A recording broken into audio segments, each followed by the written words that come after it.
Yes, c'est génial. Ok. Très bien. Donc, c'est bon, là, on peut se faire une petite méditation parce que pourquoi, warum, why? Pourquoi est-ce qu'on ne s'en sort pas dans la vie? Pourquoi est-ce qu'on n'y arrive pas? Pourquoi est-ce qu'on n'arrive pas à garder des choses du dharma, les intégrer, à les comprendre, etc. Pourquoi? Parce qu'on a tellement de voiles, tellement de voiles. Et donc, c'est très, très important de faire ces pratiques de purification, comme on a fait ce matin, par exemple. Donc, si vous voulez, on peut faire une petite pratique, une mini pratique de purification. Si ça vous dit, on peut faire une mini pratique de Vajrasattva. C'est très, très utile. Ok, très bien. Donc, comme d'habitude, pourquoi est-ce qu'on pratique? Voilà, exactement. Toujours garder tous les êtres autour de nous, avec nous, dans nos pratiques. Exactement ça, c'est la motivation principale. Exactement. Tout à fait. Et donc, on va les visualiser tout autour de nous, tous les êtres, hein. C'est le chant de Bodhicitta, à qui nous devons tout, même si le Bouddha existe, c'est grâce à tous les êtres. Les Bouddhas ont obtenu l'éveil pour le bien de tous les êtres. Et donc, si nous avons le Dharma, c'est parce qu'il y a tous les êtres. Donc, nous leur devons tout à tous ces êtres. Donc, c'est très important de les inclure dans notre méditation à chaque fois. OK, très bien. Et donc, vous pouvez visualiser votre maître racine, ou votre source de refuge, quelle qu'elle soit, juste au-dessus de vous, qui fait face dans la même direction que vous, sous la forme de Vajrasattva. Ouais, Vajrasattva, ça peut être un terme générique pour parler du Nirmanakaya. Ouais, dans les commentaires de Sri Goya Samaja, c'est mentionné comme ça. Mais ici, c'est son sens littéral de Vajrasattva, l'être adamantin, la déité de purification. Ouais, ok. Et donc, vous pouvez le visualiser. Ouais, ça peut être une hauteur d'une main, une paume de la main, au-dessus de vous, à quelques centimètres au-dessus de votre crâne. Il est sur un lotus blanc, splendide, immaculé. Il est sur un disque de lune, immaculé, blanc, transparent, translucide, splendide. Et il se manifeste comme ça, à partir d'une syllabe ronde, blanche, si vous le souhaitez, ou un vajra blanc, vertical, comme vous le souhaitez. Vous pouvez faire plus ou moins grandiose, plus ou moins développé, détaillé, etc. Et donc, il y a surtout la conviction qu'il est là. Comme on a dit, quand on visualise le Bouddha Shakyamuni, par exemple, quand vous regardez sur une tanka, par exemple, il y a la mandorle autour du Bouddha. Ouais, c'est tous ces joyaux et ces entrelacs de lumière. Ces entrelacs de lumière symbolisent le fait qu'il se manifeste exactement là où on en a besoin. Ouais, donc, ce n'est pas qu'une coquille vide, ce n'est pas qu'une simple image mentale. Il y a vraiment quelqu'un qui est là et qui se manifeste là pour nous aider à nous purifier. Ouais. Ok, très bien. Donc, vous pouvez prendre quelques instants pour le visualiser. Il a un vajra qui symbolise l'aspect indestructible de la conscience, et puis la cloche qui symbolise la vacuité de la conscience.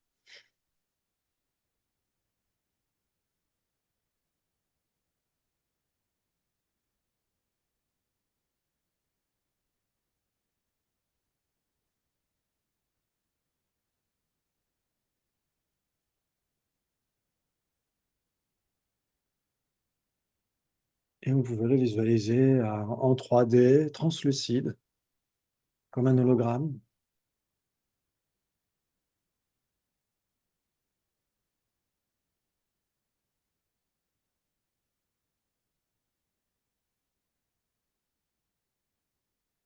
Vous pouvez visualiser qu'à son cœur se trouve un disque de lune horizontal sur lequel apparaît un rond blanc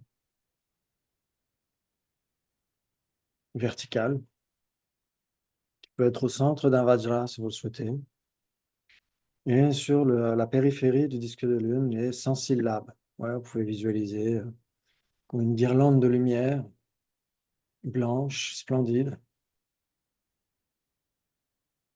Si c'est trop compliqué, vous pouvez visualiser simplement le mantra court, Om Vajrasattva Hum.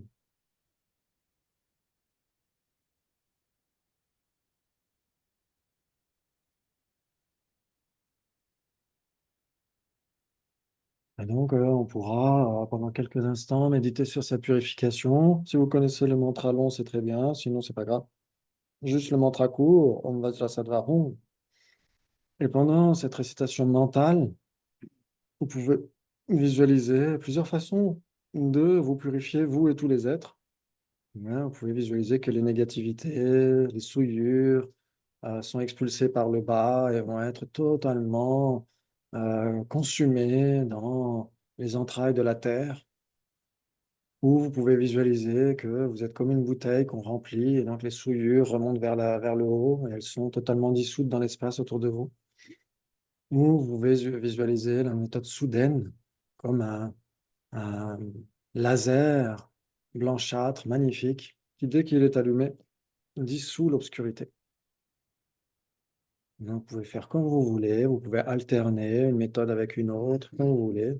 Et bien sûr, visualisez que tous les êtres en font autant, que tous les êtres sont progressivement purifiés de leurs afflictions, des graines de leurs afflictions, de leur karma négatif, des graines de leur karma négatif, de tous les voiles, sans exception, et vont finir par obtenir l'éveil insurpassable.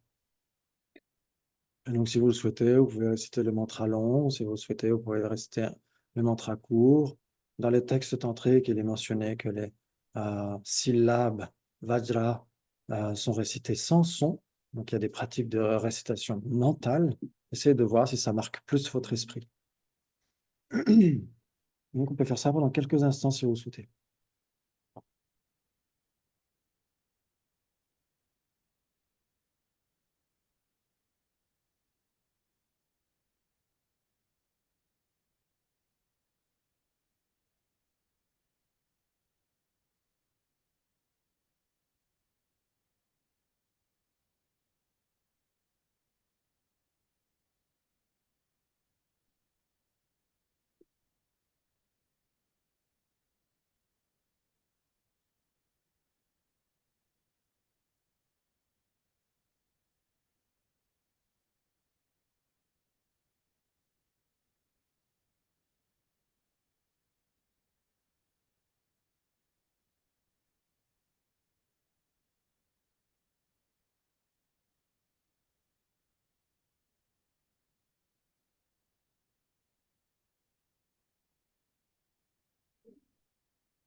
Et si vous aviez récité le mantra long, vous pouvez passer quelques instants à réciter mentalement le mantra court aussi, si vous le souhaitez.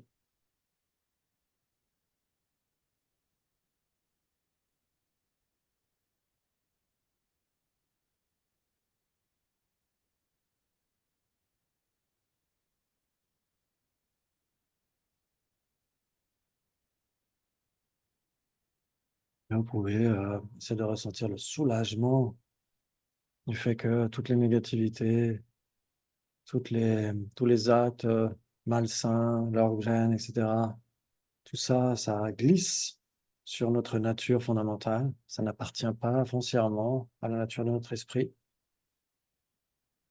Ça peut être totalement évacué, totalement éliminé, totalement pardonné.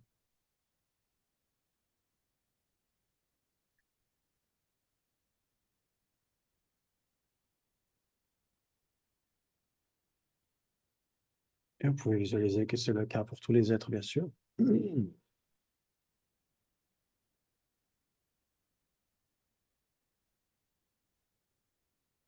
Et à nouveau, vous pouvez cultiver la détermination, la résolution, de vous abstenir de faire de votre mieux à l'avenir, pour ne plus tomber dans les mêmes pièges, les mêmes processus, d'être ordinaire, les mêmes réactions, d'essayer de transcender tout ça progressivement, pas à pas.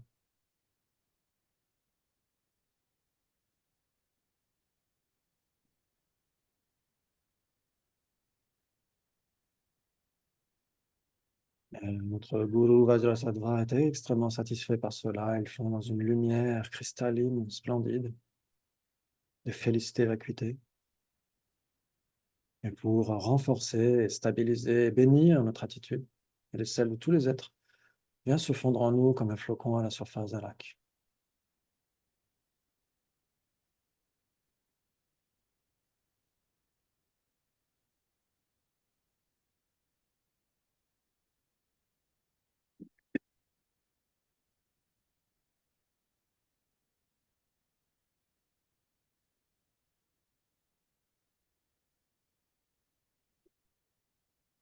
Merci beaucoup.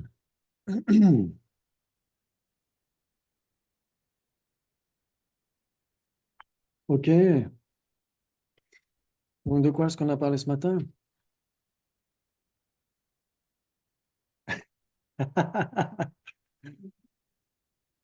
Des vives préoccupations mondaines, quelle surprise! Des quatre attachements, oui. De la rumination, oui, exactement, qui est le maillon faible.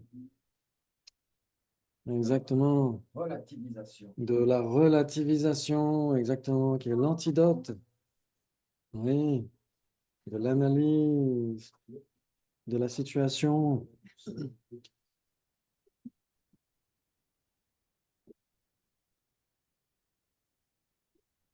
Et la lumière fut.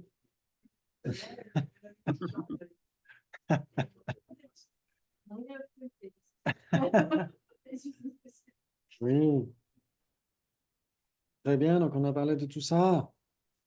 C'est super. Ok, donc, et des mangues, puisque c'est la saison. C'est la saison des mangues. Exactement. Et donc, il y a combien de possibilités entre mangue mûre et mangue à l'apparence mûre? Quatre. Exactement, vous êtes des experts en dialectique, en débat. C'est magnifique. Ouais, très bien. Donc, ce qui est bien, c'est que ici, il y a plusieurs niveaux par rapport à ces quatre attachements, enfin, euh, ces quatre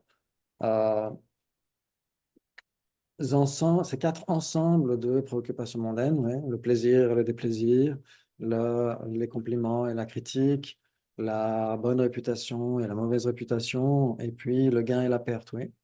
Il y a plusieurs niveaux, c'est mentionné par la Tsongkhapa et Lama Zopa Rinpoche dans Comment pratiquer le Dharma. Et donc, et bien sûr qu'on retrouve tellement d'autres livres hein, où on retrouve tout ça de manière tellement simple. Ah, par exemple, Comment être heureux? Comment être heureux de Lama Zopa Rinpoche. C'est un petit livre qui n'a l'air de pas grand-chose, mais en fait, c'est extrêmement profond. extrêmement dense. Il y a plein de choses dedans.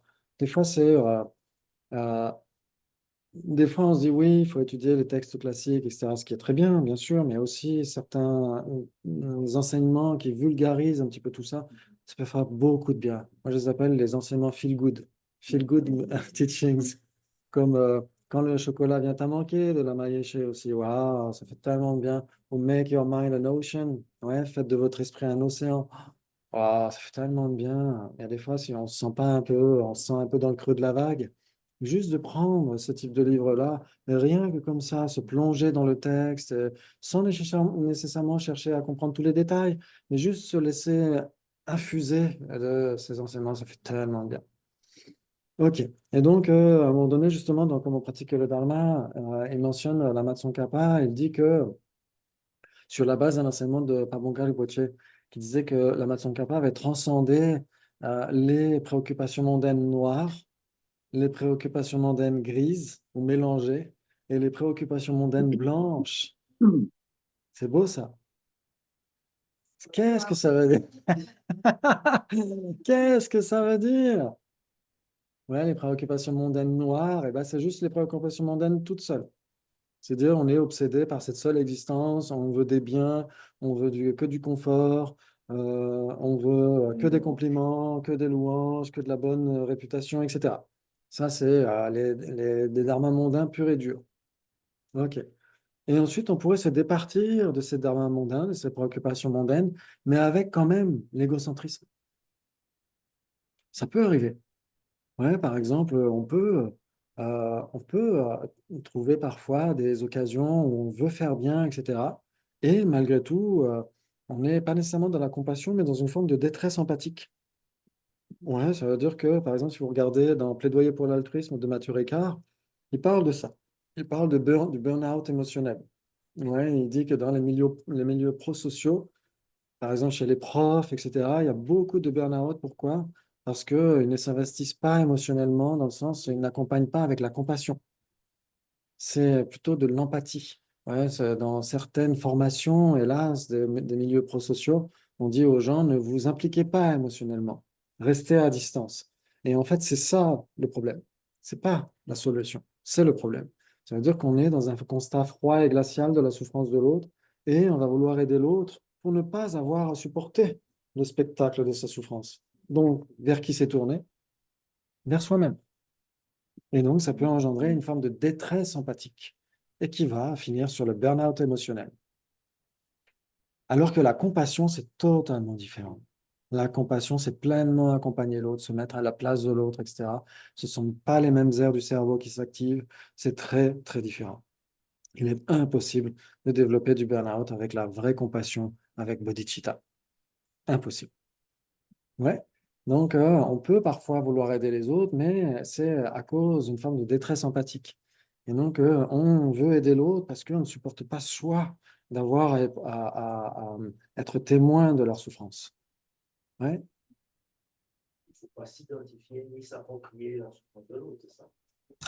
Alors, s'approprier, en effet, s'approprier, ça veut dire quoi? Ça veut dire saisir d'une certaine manière. Ouais. Donc, après, il y a des pratiques où on visualise qu'on prend la souffrance d'autrui, mais en réalité, on ne peut jamais le faire. Ouais, par exemple, Tonglen. Ouais, si tu as déjà entendu parler de Tonglen, ouais. Et donc, en effet, on visualise qu'on prend la souffrance des autres, qu'on prend les causes de leur souffrance et leur souffrance, etc. Mais pour justement progresser intérieurement. Ouais. Et ça peut être très, très utile. On va en parler parce que justement, c'est le point focal de ce que je suis en train d'évoquer là par rapport ces préoccupations mondaines mélangées. Ouais, les préoccupations mondaines mélangées, eh ben, c'est justement où on n'est pas dans les préoccupations mondaines, mais on le fait par égocentrisme. Ouais. On pourrait se dire, OK, ça peut même être une forme d'égocentrisme subtil, par exemple, se dire, bah, je veux obtenir simplement la libération moi-même, tout seul. Ouais, c'est une forme d'égocentrisme subtil dans la tradition bouddhiste. On ne dit pas que les arhats sont des égoïstes. On dit juste qu'ils ont un égocentrisme subtil. Et cet égocentrisme subtil, c'est l'absence de bodhicitta. C'est ça, cette forme d'égocentrisme subtil. Et dans le monde ordinaire, etc., on pourrait parler, pourquoi pas, de l'égocentrisme dans le sens où où on parle de plutôt la détresse empathique ou l'empathie plutôt que de la compassion. Ça peut être Oui. ça aussi. Ouais, ça vous parle? Oui, l'autre jour, j'ai lu un article à ce sujet et ils disent, c'était sur le cerveau, les aires du cerveau qui s'est, qui s'est manifesté lors des examens médicaux étaient différents quand il y avait simplement de l'empathie ou quand il y avait de la compassion. Oui, tout à Ouais. fait. Je ne me souviens pas de l'article parce que je l'ai lu très rapidement. Ouais, J'attendais un rendez-vous et j'avais pas le temps, mais ouais, c'était très intéressant. Justement, ouais, avec parler des pratiques bouddhistes, mais avec exactement. Tout des à fait. électros un peu partout. Mm. Tout à fait. Et justement, on retrouve ça dans Plaidoyer pour l'altruisme. Ouais, si vous ne l'avez toujours pas lu, depuis le temps que j'en parle, vous pouvez, si ça vous dit un jour de mettre le nez dedans, vous allez adorer. Il ne fait que dire ce qui semble être du bon sens, mais en fait, c'est 8 années d'études en psychologie, en sociologie, en protocoles médicaux, etc., etc. C'est passionnant. Et justement, il reparle de ça où il y a justement ces études avec l'IRM fonctionnel, l'IRM en imagerie mentale directe, où on voit les activités cérébrales, etc. Enfin, on voit l'image des activités cérébrales, etc. Et c'est pas du tout, en effet, les mêmes aires qui s'activent dans le constat de la souffrance de l'autre et la compassion qui est un élan vers l'autre. Oui. Par exemple, quand on voit une corrective, ça nous fait mal. Ouais. Ça, c'est de l'empathie ou pas? Ça, alors, c'est difficile à dire parce que la compassion aussi, il y a un moment d'inconfort. C'est-à-dire on pourrait dire que la compassion commence par l'empathie. L'empathie, c'est le constat de la souffrance de l'autre. Mais la compassion va au-delà de ça. Et, D'abord, ce qui peut agir, oui, agir. tout à fait. Et justement, dans ces IRM fonctionnels, où Mathieu Ricard participe à ces protocoles, où on lui demande justement d'être dans l'empathie, puis dans la compassion. Et quand il est dans la compassion, il explique qu'il visualise une bulle qui chaleureuse, etc., qui protège les êtres, etc. Et donc, il y a un élan vers l'autre, il y a un élan vers faire quelque chose. Il y a une action. Comme tu dis qu'on ne peut pas être en contact avec ça, moi j'ai des doutes parce que justement, par exemple, les gens qui travaillent dans le domaine qui aident les gens qui souffrent d'addiction, par exemple. Mm. On sait que c'est extrêmement difficile de faire sortir quelqu'un d'addiction. Ceux qui travaillent à l'aide des personnes qui sont toxiques ou dépendantes, il y a 2% de réussite. Mm. Donc 98% d'échec. Et quand la personne elle souhaite aider, elle fait tout ce qu'elle peut, elle donne son énergie, son temps et puis que les personnes retournent continuellement dans la drogue, le vol, le meurtre, etc. On peut quand même se sentir complètement vidé d'avoir aidé et que ça donne rien. Ouais, si on se sent vidé d'avoir aidé et que ça donne rien, il peut y avoir une forme d'égocentrisme subtil. C'est pas nécessairement de l'égocentrisme grossier. Parce que l'égocentrisme grossier, ce serait de se dire, bon, bah, faites ce que vous voulez, après tout, ça ne me regarde pas, pour moi, ça ne change rien, etc. Ça, ce serait l'égocentrisme grossier. Une forme d'égocentrisme subtil, c'est quand, malgré tout, on se dit, ah ouais, mais j'ai quand même donné du temps, j'ai quand même donné de mon énergie, etc. Alors qu'en fait, la compassion, c'est... Il faut qu'il y ait des résultats. oui, c'est comme si on attendait des résultats. Exactement. On a envie que la personne aille mieux. Mais après, euh, et ça peut aussi ne pas mûrir tout de suite. Ça veut dire que ça peut être dans longtemps, ça peut être déposer des graines et peut-être que c'est même pas dans cette existence. Par exemple, il y a des gens qui ont des difficultés, même psychologiques, etc. Et au cours de cette existence, on ne peut rien faire, tout simplement rien faire. Ne serait-ce que même à un animal. Si on lui récite le mantra Mani Padme Hum pendant des siècles et des siècles, ça va rien changer tant qu'il est animal, de toute façon. Ouais. Mais par la suite, oui, ça va être énorme. Mais nous, on n'en voit pas les résultats. Et donc, si on n'en voit pas les résultats et qu'on en attend, c'est là où ça engendre des difficultés. Ah, bien. C'est une préoccupation mondaine. Oui, d'une certaine manière. Même si on s'attend à ce qu'il y ait un résultat quand on a une pratique spirituelle, parce que sinon, si on se disait, ah bah, je vais méditer, mais c'est pas grave, il n'y aura pas de résultat. Il y a quelque chose qui semble un peu spécial là-dedans, ça n'irait pas vraiment. Si on se dit, je vais méditer parce que je vais obtenir l'éveil pour le bien de tous les êtres, parce que je sais que ça va me permettre d'obtenir l'éveil pour le bien de tous les êtres, après quand? Ça, c'est autre chose. Oui, Greg? Et moi, j'avais posé cette question à l'époque à Péché Chérard, qui avait donné une réponse que moi j'avais trouvé fabuleuse. Il m'avait dit que la première chose, c'était d'analyser mon intention quand je veux aider les autres. analyser mon attention.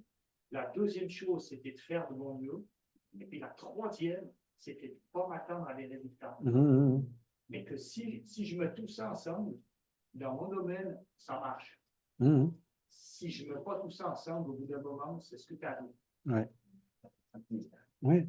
Savoir qu'il y aura des résultats de toute façon, parce que d'après la causalité et la causalité karmique en particulier, il y en aura, c'est sûr, et d'avoir confiance en ça, mais après de ne pas les attendre là tout de suite, maintenant. Et... Oui, tout à fait. C'est ça, c'est suivre mon conseil aussi. Il a donné des conseils, Ouais. il a donné des objectifs, et puis il ne les prennent pas, c'est vrai que c'est voilà, Exactement. Ouais. Ouais, tout à fait. Donc, et même parfois, on peut être en méditation en se disant, ah là, est-ce que l'ai-je bien descendu? Est-ce que je suis en train de... Est-ce que je médite bien, etc. Est-ce que je vais obtenir l'éveil là tout de suite maintenant? Est-ce que je vais réaliser la nature de l'esprit tout de suite maintenant? Si on a ce type d'espoir, ah, dans ce cas-là, ça ne va pas fonctionner. On n'est pas en train de méditer. On est en train de ressasser, de ruminer. Ouais.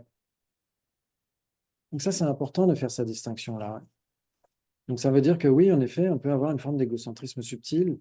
Et donc même si on se départit de, OK, même si on a une forme de simplicité dans la vie, où on se dit, OK, je ne vais pas être totalement déstabilisé si je n'ai pas mon thé préféré au moment où je vais méditer, etc., où je vais lire un bouquin du Dharma, etc., etc. Bon, c'est pas grave. On se dit, voilà, c'est pas grave. Mais après, on pourrait avoir une forme d'égocentrisme subtil dans le sens où on pourrait le dire sur Facebook. Ouais, j'ai réussi à lire un livre, etc. Même si je n'avais pas mon thé préféré. Et donc, finalement, sur ce coup-là, on n'était pas dans les dharmas mondains, mais juste après, on y est à nouveau. Et oui, parce que l'égocentrisme, il est très sournois, en fait. Oui, Maria? Est-ce qu'on peut détailler un tout petit peu plus en détail euh, la pratique de Tonglen, s'il te plaît? Oui. Un petit peu plus approfondi. Ouais. On pourra, si tu veux, on pourra terminer là-dessus. Ouais, on fera une pratique de Tonglen. Et si j'oublie, on va dire qu'il sera à 15h45, 15h40. À 15h40, tu es la maîtresse du temps. Et si à 15h40, j'oublie d'en parler, tu sonnes l'alarme. Ouais. D'accord. Comme ça, on essaiera d'en parler pendant 10 minutes, 10, 15 minutes et de le pratiquer pour terminer. Ouais, si ça vous dit. OK. C'est une manière de vouloir transmettre à quelqu'un qui a réussi à faire quelque chose, même si j'avais pas ça. Ouais, c'est comme ça. Enfin, ça dépend aussi de la motivation. Si on publie quelque chose sur Facebook, ça peut être pour aider les autres. Il n'y a aucun souci. Mais après, ça peut être aussi pour dire, oh, regardez. Ouais. J'ai réussi à aider les autres. Ouais. Et c'est là où ça peut, tout peut se transformer. Ouais. Ce que tu viens de décrire, c'est le gris. Oui, c'est le gris, c'est le mélangé. Exactement. Et le blanc, qu'est-ce que ça pourrait être? Qu'est-ce que ça pourrait être le blanc? C'est pratiquer un peu maintenant, excusez-moi. Alors, ce qu'il faut voir, c'est que ah, ok, c'est pas bête. Par exemple, si j'acceptais d'être présidente des États-Unis. Ouais. Et qu'en fait, c'est hyper difficile de pratiquer en étant à ce poste, mais si j'avais une motivation 100% pure, altruiste, etc., Est-ce que ça pourrait être un dharma mondain dans ce cas-là? est-ce que ça pourrait être un dharma blanc? Est-ce que ça pourrait même être tout simplement un dharma mondain? Ben oui, parce qu'il y a quand même se mettre en avant. Enfin, je veux dire, les présidents, ils sont toujours à se la raconter, quoi. Pas plus, pas. Ah oui. Président des États. Oui, justement, il y a un président d'un pays, je ne sais pas si c'est en Honduras ou bien un pays d'Amérique du Sud. D'ailleurs, vous pouvez lire le livre de, je ne sais plus comment il s'appelle. Comment il s'appelle?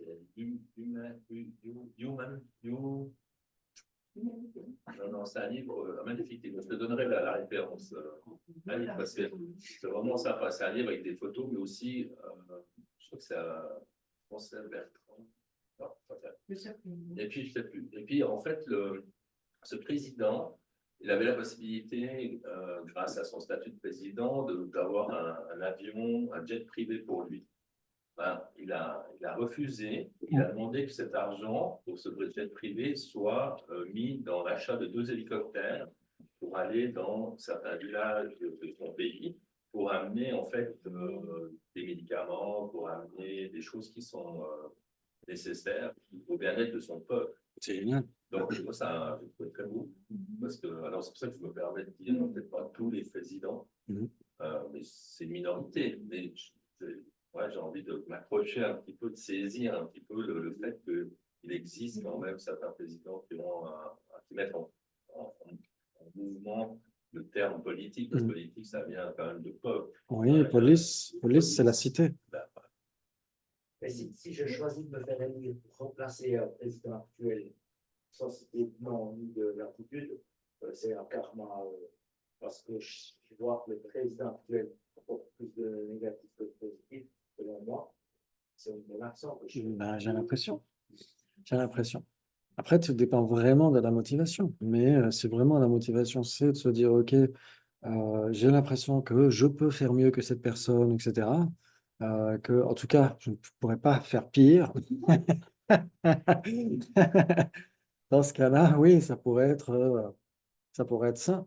Et en effet, on peut même, je crois, le Massé Boitier avait dit qu'il y avait l'une des reines d'Angleterre qui était une émanation des Pandens de l'amour.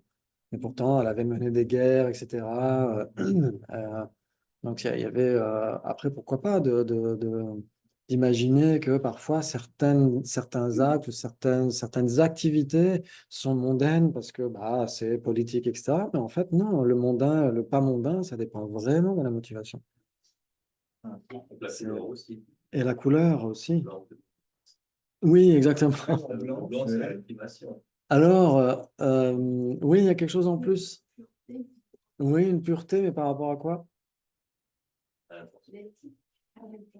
Par rapport, parce que déjà, la première, c'est déjà une forme d'intention qui est saine. Ça veut dire, le gris, ouais, juste avant le gris, ouais, c'est-à-dire le mélanger, c'est de se dire, bon, je vais essayer de ne pas être dans l'attachement au confort, à l'inconfort, etc. Donc, il y a déjà une intention qui est saine, même s'il peut y avoir une forme d'égocentrisme qui est mêlée à cette attention.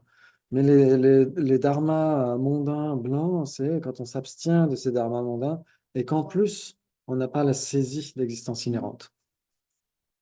Parce que les dharmas mondains noirs, c'est sûr, il y a déjà l'égocentrisme, plus la saisie d'existence inhérente. Les dharmas mélangés, il n'y a pas ouais, il y a pas l'attachement aux dharmas mondains eux-mêmes, mais il y a toujours une forme de saisie hein, égocentrique, plus la saisie du soi. Et les dharmas purs, dans ce cas-là, il n'y a plus l'égocentrisme, mais même l'égocentrisme subtil, mais il y a toujours la saisie du soi. Ouais, ça vous parle? C'est-à-dire que les dharmas noirs, ouais, les dharmas noirs, il y a la saisie du soi, il y a l'égocentrisme, et il y a l'attachement en plus à ces dharmas, à ces préoccupations mondaines. Les dharmas mélangés, il n'y a pas l'attachement à ces préoccupations mondaines, mais il y a encore l'égocentrisme et la saisie du soi. Et les dharmas purs ou blancs, il n'y a plus l'égocentrisme, mais il reste encore la saisie du soi. Ouais.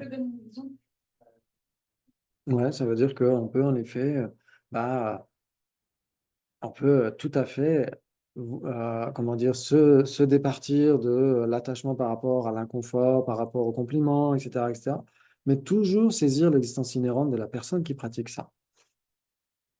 Ouais, l'ignorance fondamentale. Ouais. C'est-à-dire que l'ego.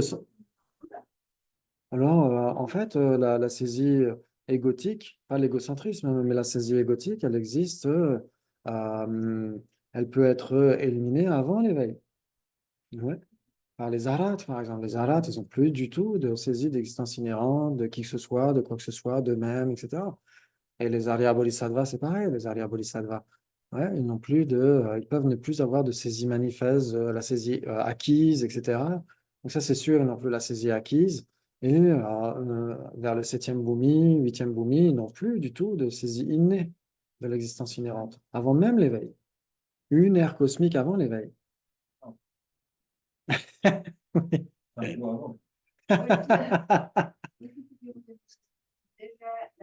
vacuité de voir la réalité de l'existence des choses. La vacuité d'existence inhérente, ouais. Ça veut dire que si Pas cette existence. ils n'ont pas, Ils n'ont pas la vacuité de la personne. qui ça? Qui a encore la saisie du soi. Oui, exactement. Si c'est dans les dharmas mondains blancs, ça veut dire qu'il y a encore la saisie du soi. Ouais. Et justement, dans cette prière mentionnée par la Master Rinpoche dans le livre, il dit cette prière qui rend hommage à la Tsongkhapa, qui c'est des parties de ces trois types de dharma mondains. Ouais, les dharmas noirs, les mélangés et les blancs.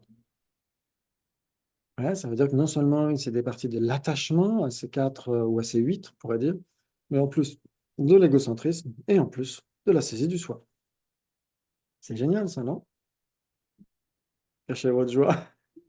Donc nous, au mieux, on tend vers ma plomb. Oui, alors moi je tends déjà vers déjà les premiers, je tends déjà à éliminer les noirs, c'est déjà pas mal. Mais idéalement, de toute façon, comme on trouve dans le chapitre 9 du Bodhisattva Shantideva, hein, tous les enseignements du Bouddha mènent ultimement vers la sagesse de la vacuité, de toute façon. Ça, c'est pas une manière de partir de l'avant-garde. Oui, exactement, de transcender les agrégats contaminés, de toute façon, hein. C'est notre but ultime parce que c'est ça qui nous permet de nous réveiller du cauchemar, du samsara, etc. C'est ça qui nous permet d'aider les autres à se réveiller du cauchemar, du samsara, etc. Non? C'est la sagesse de la vacuité. Tu peux répéter, Pardon, oui? tu peux répéter, s'il te plaît, pour voir si je viens de noter. Le noir, c'est la saisie du soi, avec égocentrisme et attachement. La grise, il y a encore de la saisie du soi, égocentrique. Et, oui, alors Et ce la, qu'il faut, ouais, oui, ce qu'il faut oui, voir, c'est qu'on pourrait dire il y a trois couches. Ouais. oui, oui, Et donc, oui. le pire du pire, c'est le noir. Ça veut dire Mm, que seulement, bien sûr, il y a la saisie du soi, ouais, l'ignorance. En plus, il y a de l'égocentrisme, qui n'est pas la même chose que la saisie du soi, hein. C'est très différent. oui. Ouais. Et en plus, il y a l'attachement, hein, direct, assez dharma mondain, etc. On n'est que focalisé sur cette existence et c'est tout. Ouais. Mhm. Et donc, on peut se départir des plus noirs, mais avoir encore les mélangés, ouais, et forcément les blancs. Ouais. Mm. Ok, ça veut dire qu'on n'est plus dans l'attachement par rapport au confort, par rapport à l'inconfort, au gain et à la perte, au compliment, à la critique, la gloire et la disgrâce. Ouais. Mais on pourrait aussi se dire, bah, se dire, oui, j'ai réussi à faire ça, etc., etc. Donc, d'une certaine manière, on est quand même, il y a une forme d'attachement, de saisie à soi. Ouais. Comme si on était un petit peu dans une forme de compétition, d'une certaine manière. Ça peut Et être qu'avec soi-même, en fait, déjà. oui, exactement. Tu ne poses pas aux autres, Mhm. pas, mais Exactement. ça peut être tout seul. On se tape sur l'épaule. Et on pourrait ne pas avoir même ces dharmas mélangés, donc avec une forte saisie égocentrique, etc., ou voire même une forme d'égocentrisme subtil, mais toujours avoir la vue du soi. Ouais, c'est là où l'égocentrisme et la saisie égotique, la saisie égocentrique et la saisie égotique, c'est deux choses extrêmement différentes. Ouais, quels sont leurs antidotes respectifs? Quel est l'antidote à l'égocentrisme? L'altruisme. Ouais, au sens large, on peut dire. Bien sûr, il y a la générosité, etc.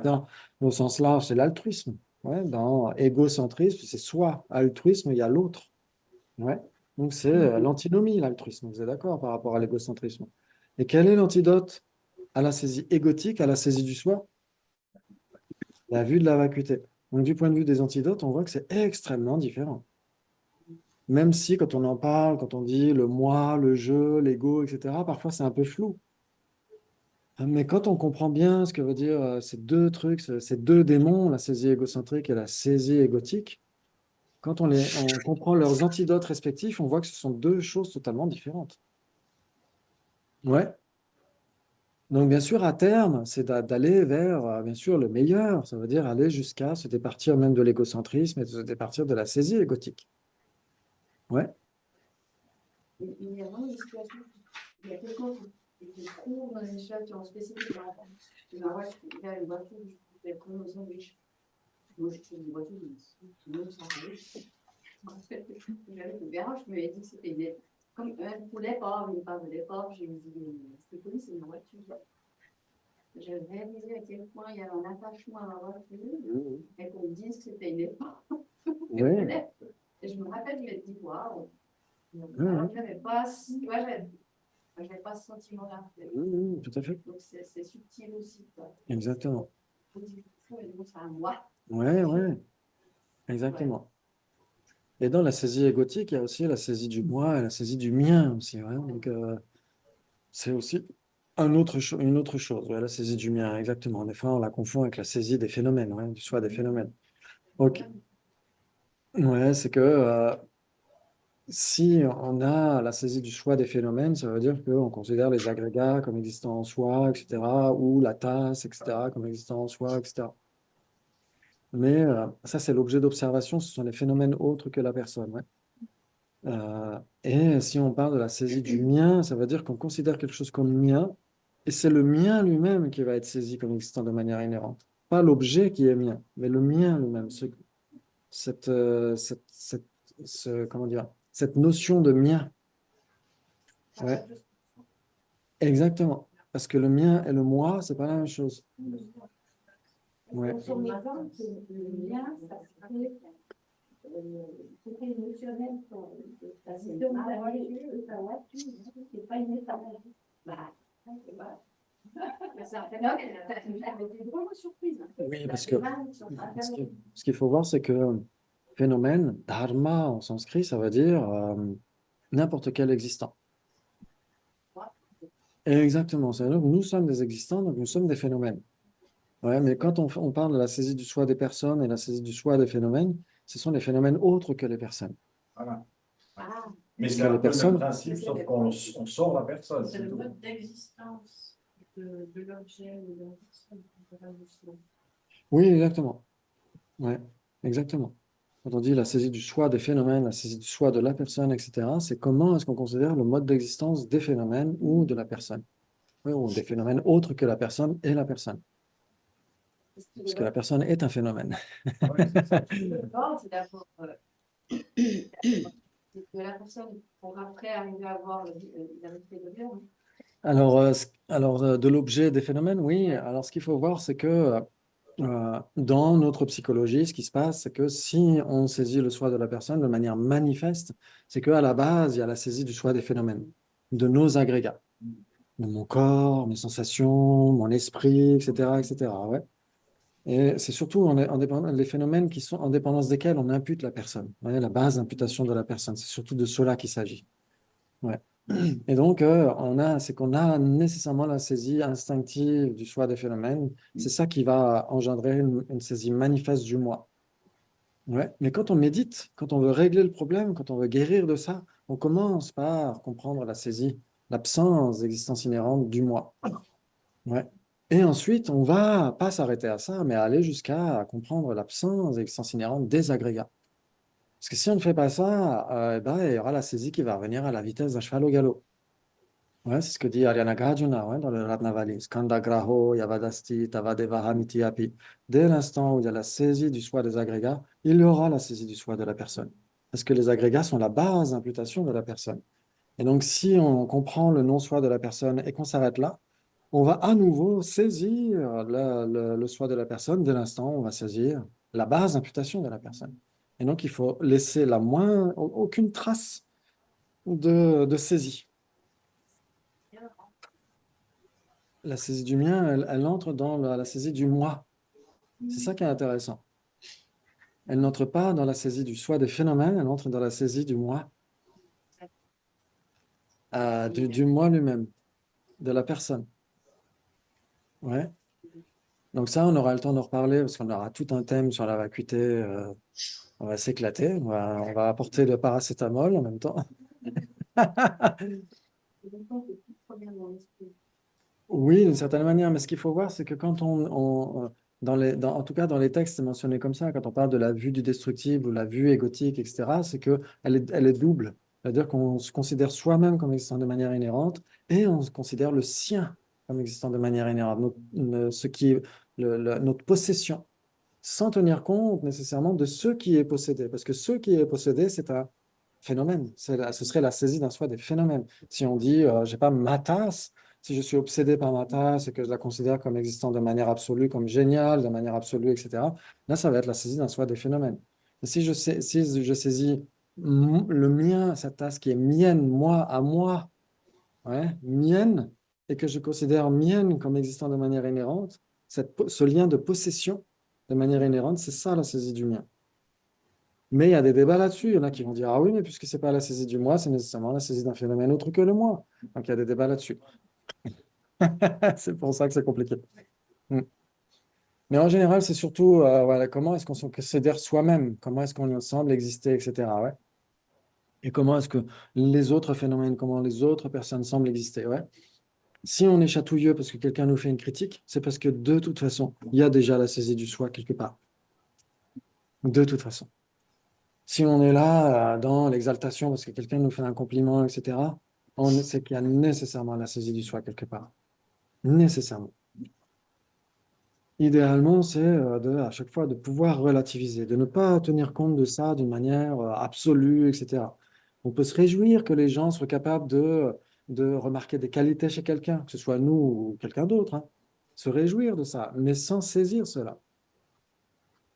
Parce que si on saisit ça, dès qu'il y a de la saisie, il y a de la crispation. S'il y a de la crispation, il y a de la souffrance. Nécessairement. Nécessairement? Non?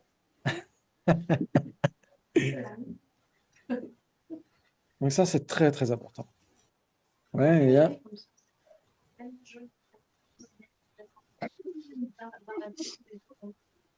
Oui, exactement. C'est pour ça que j'ai honte d'en parler. J'ai honte d'être sur le trône à essayer de vous parler de ça, parce que dans la vie...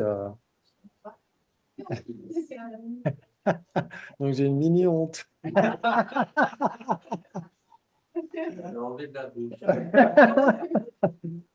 Si on s'observe soi-même, c'est vrai qu'on se dit finalement, mais ok, je fais le perroquet, je vous retransmets ce que les maîtres disent, ce que le Dharma dit, etc. Mais à ce moment-là, comme un traducteur doit s'effacer totalement derrière l'enseignement, et doit rien rajouter, doit rien omettre ni rajouter, etc.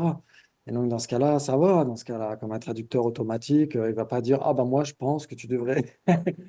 Donc je devrais m'abstenir de dire ce que je pense parce que ça irait vraiment à l'encontre de ce que je suis dans le quotidien. Mais quand c'est quand même quelque chose qu'on a appris par l'expérience, tu ne fais pas seulement le perroquet. Bah, si je parle de l'ego et de l'égocentrisme, ça c'est sûr, ça, je suis à fond dans l'expérience. Là, ça va. Là, je suis à l'aise. Tout à fait. Là, les afflictions, tout ça, je suis expert en afflictions. Là, je peux vous en parler pendant des heures. Parce que oui, c'est la base de mon expérience, en effet. Mais après, hein? Après, ça dépend de votre regard. Si vous vous dites, puissais-je ne jamais faire comme lui, à dire faites ce que je dis, mais ne faites pas ce que je fais. Dans ce cas-là, ça sert de contre-exemple. Dans ce cas-là, c'est utile. Ça dépend de votre regard à vous. Si on attend d'avoir un Bouddha pour voir les enseignements, Oui, exactement. Mais c'est vrai que il y a toute une marge entre eux. Ouais, exactement.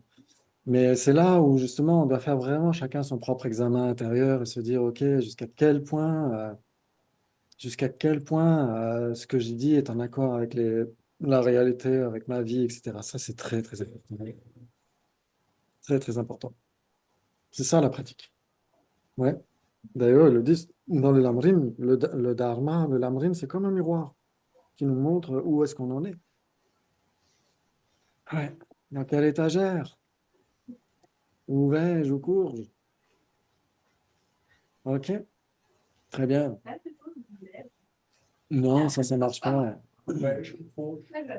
Ça marche pas, ça. Non, tout à fait, exactement. C'est la beauté de la langue française. Est-ce que tu vas parler ce que les talents pas là, les 10, tu vas en parler? On pourrait, ouais, on pourrait en parler. J'ai vu qu'il y a parce que tu dis ce livre aussi pour l'éducation. Ah, très bien. C'est intéressant que tu parles des. Oui, comment ils les appellent, les 10 trésors les plus secrets des Kadampa, ouais. Ouais, je pense que c'est. Si tu arrives, je sais pas le temps qui reste. Oui, on va avoir le temps, hein. On va prendre le temps. Vous voulez une pause? ou pas? Ok, une pause de 5 minutes alors. Ouais. Donc on a le temps après de méditer sur Tonglen, tout ça, ouais. Et moi, j'ai juste besoin de 5 minutes aussi à la fin. Ok, S'il te plaît. ok, donc 2 minutes.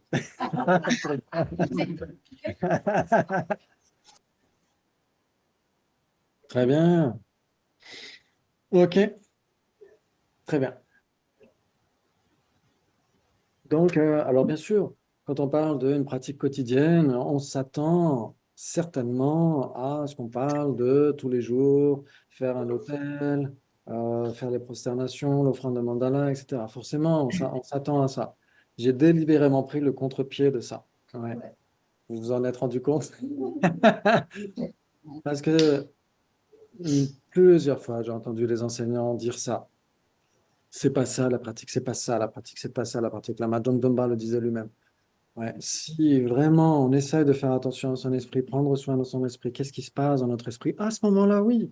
Faire sonner une cloche, faire une sadhana, un rituel, faire les offrandes sur l'autel. Oui, oui, c'est la pratique. Mais en tant que tel, tout ça, tout seul, de son propre côté, non, ce n'est pas la pratique. Donc ça dépend vraiment de ce qu'on y met derrière. C'est très, très important de garder ça à l'esprit, ouais. Très important. C'est capital. Ok. Très bien, très bien, très bien. Donc, bien sûr, alors après, pourquoi est-ce que dans les traditions, parce que comme vous le savez, dans le bouddhisme n'est pas une égrégore qui flotte dans l'espace, etc. Le bouddhisme n'est vivant qu'à travers des traditions vivantes. Ouais, on a une rencontre avec le bouddhisme quand on est dans un centre bouddhiste, dans une communauté bouddhiste. C'est pour ça qu'il y a le bouddhisme zen, le bouddhisme sino-japonais, le bouddhisme théravadin, le bouddhisme mahayana, etc., etc. Ouais. Ok. Et donc, dans la tradition indo-tibétaine, souvent, sa sainteté, si vous lisez Le Monde du bouddhisme tibétain de sa sainteté Dalai Lama, il mentionne en effet que c'est la forme du bouddhisme la plus complète. La plus complète. Ouais, il évoque aussi dans certaines lettres d'encouragement à certaines traductions des textes tantriques, par exemple. Quand il dit qu'en effet, ces grands maîtres de la tradition Nalanda l'inspirent énormément, ou ces grands maîtres de la tradition Nalanda, la tradition Nalanda, ça veut dire la tradition indo-tibétaine, tout simplement, où il dit en effet que extérieurement, il pratique le véhicule fondamental, intérieurement, il pratique le Mahayana et secrètement les tantras. C'est là où c'est juste magnifique quand vous regardez Guru Rinpoche, par exemple, Guru Padmasambhava. Derrière ici, ouais, une statue de Guru Padmasambhava. Il a les 3 robes qui montrent exactement ça, ouais. La pratique externe du véhicule fondamental, la pratique interne du Mahayana et la pratique secrète des tantras. C'est juste magnifique. C'est une façon extrêmement cohérente de pratiquer tout ça. Ok.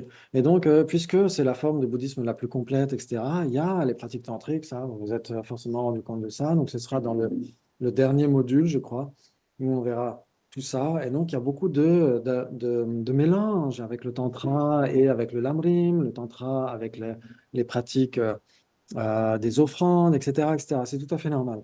Ouais, donc parfois on est rebuté un petit peu par ces aspects très ritualisés, etc. Mais il faut juste se dire qu'il y a un intérêt derrière. C'est comment est-ce que on essaie de cultiver des mérites, comment est-ce qu'on essaie de penser toujours aux autres. Ouais. Dans un commentaire sur la phase de génération de Sri Goya Samaja, il y a l'un des anciens abbés de Gumé, qui dit que quand on fait ces offrandes, on le fait toujours pour le bien de tous les êtres qui, eux, n'ont pas l'occasion de le faire. Les animaux n'ont aucune occasion de faire une offrande sur l'autel. Ouais, les êtres des enfers n'ont aucune occasion de le faire, etc. Donc on le fait en leur nom à eux. C'est très important. Très important. Ok. Très bien. Donc, oui, comme on a vu dans la pratique en 7 branches qu'on a faite ce matin, on avait vu qu'il y avait des différentes offrandes telles que l'eau pour se désaltérer, l'eau pour les ablutions, etc. Mais je crois qu'on en avait parlé une fois dernière pour les 3 joyaux. Donc, on en a déjà parlé, donc il n'y a pas besoin d'y revenir. Ok, très bien, très bien. Parfait. Ok. Et donc, c'est trésor secret. C'est trésor secret. Donc après, pour les autres pratiques plus ritualisées, etc., bien sûr qu'on le verra plutôt pour les tantras, pour une autre session. Ouais. Ok, très bien. Et donc ces précieux trésors extrêmement secrets, ces joyaux extrêmement secrets des Geshe Kadampa. Alors quand on dit Geshe, ça veut dire quoi? Docteur, oui, pourquoi pas? Pourquoi pas? Ça pourrait vouloir dire ça. Ça pourrait. C'est littéralement l'ami spirituel, exactement. Ouais, c'est le diminutif de Gewe Shenyen. Gewe Shenyen. Kalyana Mitra en sanskrit. Ouais, l'ami vertueux. C'était ça les geishés à l'époque. C'était pas des gens qui avaient étudié nécessairement pendant 20 ans dans un monastère, qui ont un diplôme, etc., etc. C'était ça les geishés. Lama Jomtompa, qui était laïque, un laïc abstinent, n'était pas du tout un moine et donc n'était pas un geisha au sens de geisha actuel. C'était un gewe shenyan, un ami spirituel. C'est ça qu'on appelait geisha à l'époque. Ouais, ok, très bien. Très bien, très bien. Et donc, ces joyaux, c'est quoi? C'est d'essayer d'avoir une pratique pure du dharma. Ça veut dire, le premier, c'est du plus profond de mon attitude, me tourner, m'en remettre au dharma. Du plus profond de mon attitude, m'en remettre au dharma. Ouais, ça veut dire, comme on l'a dit, c'est soit le dharma, soit le drama. C'est soit l'un, soit l'autre. Et donc forcément, si on se dit, bah non, voilà, la comédie, c'est peut-être marrant à la télé, etc., mais en réalité, la vie spirituelle, c'est pas de la comédie. Ouais. Même si on peut avoir une forme de détente, ça veut dire qu'on prend le dharma au sérieux sans se prendre au sérieux. Ça, c'est très important. Prendre la pratique du dharma au sérieux sans se prendre au sérieux. Très important. Ouais. Ok, donc c'est se dire du plus profond de mon attitude, m'en remettre au dharma. Ouais. Ensuite, du plus profond du dharma, m'en remettre au mendiant. Ouais, ça veut dire que si on doit tout quitter, comme Jean-Paul précisait tout à l'heure, si on doit tout quitter pour le dharma, etc., idéalement, quand on aura une certaine préparation intérieure, etc., qu'on sera capable de le faire, on pourrait tout abandonner et devenir un mendiant. Pourquoi pas? Ouais. Normalement, la vie monastique, c'est ça, la vie monastique. Quand on est monastique, on est considéré comme des mendiants. Ouais. Oui. Oui, j'ai vu la vidéo. Ouais. La vidéo est très bien d'ailleurs. Je ne sais plus comment ça s'appelle d'ailleurs, cette vidéo. Elle serait très utile. Ce serait bien de faire des vidéos clubs dans les centres bouddhistes. On va essayer. Ça, On va c'est essayer de faire des- Ouais. Parce que ça peut être très, très utile. Ouais. On va essayer. Ouais. C'est pas tellement payé Non. de personnes. D'accord. Ok. Ce qui n'empêche pas d'en faire. Ouais. Parce que des fois, c'est les horaires. Moi, je viens d'Alanda, on avait essayé de faire ça. C'était peut-être les horaires, ça convenait peut-être pas aux gens le lundi ou je sais plus. Et en fait, c'était juste une question d'horaire. Mais sinon, ouais, c'est bien d'avoir, mais pas nécessairement un film où c'est des maîtres bouddhistes, mais par exemple un petit truc en plus où c'est le monde à l'envers, etc. Où ça peut être très inspirant et après, ça peut évoquer plein de choses sur le dharma et des discussions qui peuvent être plus englobantes que uniquement des bouddhistes. Ça peut être aussi pour d'autres personnes, ça peut être très, très utile. Moi, là, quand on leur dit que tu dois aller vivre en Inde ou dans certains sens, moi, ça m'impressionne aussi. Hein. Mhm. Tiens, ça me disait, vivre à la Mhm. c'est rare. Mhm. Bon, je pense que Oui, oui. 2-3 mois, mais ça, j'ai entendu souvent, hein, quand même. Ouais, ouais. Il y a des années, comme Vénérable René aussi, à la base, il y a les gens il est plus utile, c'est de rester vous. Ouais. Aussi, parce que là, elle me dit, Tout à fait. voilà, ça, c'est. Exactement. Et parfois, ça peut être, alors là, pour eux, c'est de l'attitude géniale. Parfois, ça peut être de l'inconscience. Moi, ça m'était arrivé en 99, j'étais parti à Dharamsala, j'avais dit à mes parents, ah, je vais peut-être y rester, je vais peut-être rester. Alors, quand j'ai vu ma mère sur le quai de la gare et tout, horrible. Enfin bref. Et donc, et donc, c'était de l'inconscience de ma part. En fait, c'était, voilà, j'avais envie voilà, de pratiquer le dharma, etc., quoi qu'il advienne. Mais maintenant, est-ce que je serais prêt à le faire? Je ne suis pas sûr. Mais en tout cas, les moines, oui, les moines, les moniales, etc., sont des mendiants, sont considérés comme des mendiants, ouais. Et donc, en effet, ils quittent tout pour vivre cette vie monastique et de mendicité qui est normalement le cœur même de leur pratique. OK. Et donc, ça, c'est le second point. Ensuite, du plus profond du mendiant, s'en remettre à la grotte, je crois. Ouais, exactement. Ça doit être le numéro 3. Je vais quand même vérifier parce que des fois, je les intervertis. À la grotte, ça veut dire que si on doit vivre dans un lieu, pardon, c'est d'abord à la mort, s'en remettre à la mort, ça veut dire que quoi qu'il advienne, ça veut dire que ça peut arriver maintenant, ça peut arriver dans un an, ça peut arriver dans 10 ans, on n'en sait rien. Et donc, il faut tout de suite profiter du temps qui nous reste. Ouais. Il y avait justement la vénérable Tenzin Palmo qui avait dit ça une fois, qu'elle était dans un lieu de retraite et qu'il avait neigé toute la nuit, etc. Et c'était impossible de sortir. Et là, elle s'est dit, si ça se trouve, j'y reste. Si ça se trouve, j'y reste. Il n'y a aucun moyen de sortir pour aller chercher des provisions, etc. Impossible de sortir. Impossible à qui que ce soit de venir, etc. C'était mais un mur de neige. Donc elle a dit, si ça se trouve, j'y reste. Et donc, le lâcher prise. Le lâcher prise. Et elle a survécu. Et il y a eu des moines de Nalanda aussi une année. Ils étaient à Marathika. Et, bah, c'était l'année du Covid. Et ils n'avaient plus de provisions. Il n'y avait plus rien qui venait, etc. Ils se sont dit, si ça se trouve, c'est fini. Et le lendemain, une Jeep est arrivée avec combien de provisions. Et donc, voilà, c'est une forme de lâcher prise, puisque de toute façon, si on se fait du mouron, En qu'est- énergie. qu'est-ce que ça va faire de plus? Exactement. On se punit doublement. Double peine. Savoir.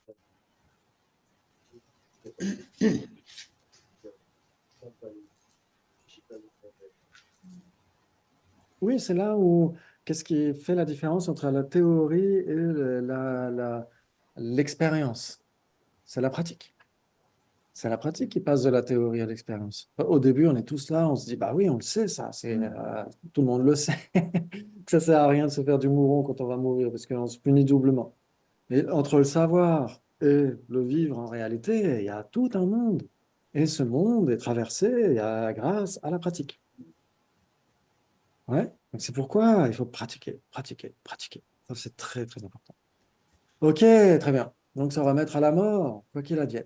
De toute façon, on va mourir d'une manière ou d'une autre. Ouais, on a une date de péremption de toute façon, et ça, on n'y peut rien. Ouais. À moins de faire des pratiques, etc., des tantras, où on peut avoir une longévité immense. Ça fait partie des siddhis, par exemple, dans les kriyas, chala tantra, etc. Mais même là, de toute façon, on ne peut pas transcender la mort indéfiniment, à moins d'obtenir le corps d'arc-en-ciel, etc. Mais ça, c'est très, très, très, très rare. Ok, très bien. Et du plus profond de la mort, se remettre à la grotte. Ouais, ça veut dire se préparer. Se préparer, ça veut dire vivre dans la simplicité. Ça ne veut pas dire tout quitter, les amis, la famille, etc. Et se trouver une grotte en Suisse, etc. Et c'est pas de ça qu'il s'agit. C'est de se dire si c'est extrêmement spartiate, c'est pas grave. C'est pas grave du tout. C'est comment est-ce qu'on vit la chose. Ouais, il y avait par exemple Jésus qui nous a dit une fois, j'adore dire ça comme ça. En fait, c'est un moine espagnol qui s'appelle Vénérable Jesus. Et j'adore dire, Jésus nous a dit un jour que Lama Sepa Rinpoche lui avait conseillé tous les ans d'aller faire une retraite de Lamrim quand il était à Seva. Et il allait en montagne quelque part, dans un lieu, alors, je ne sais plus si c'était un vieux temple, je ne sais plus exactement quel type d'endroit c'était. Et il dit au début c'était horrible, il y avait des rats qui venaient la nuit, le grignotaient, etc. Il disait mais c'était horrible, c'était vraiment un endroit, il y avait des scorpions, des serpents, il y avait tout ça, quoi. Et puis il a fini par lâcher prise, il s'est dit bah voilà, je suis en retraite, donc c'est comme ça. Et finalement les rats l'ont laissé tranquille. Et donc ouais, ça c'est de très belles expériences, des vrais pratiquants. Ah, Vénérable Jesus, c'est quelqu'un d'exceptionnel, exceptionnel. Il a un exemple au quotidien, waouh. Ok. Très bien, très bien. C'est un moine espagnol. Mm. Ouais, c'est Jésus. Jésus nous a parlé un jour. C'est de la chance, ça. Pas de Jésus. Ouais, exactement. Ah, Mais il est exemplaire, il est extrêmement discret, il va pas aller en faire des caisses, etc. Il est extrêmement discret. Et, si, j'ai le souvenir de lui quand il est dans le réfectoire de Nalanda à juste manger son petit truc en silence, etc., sans venir faire la leçon aux autres, en remontrer aux autres, etc. Mais une expérience incroyable, incroyable. Ok.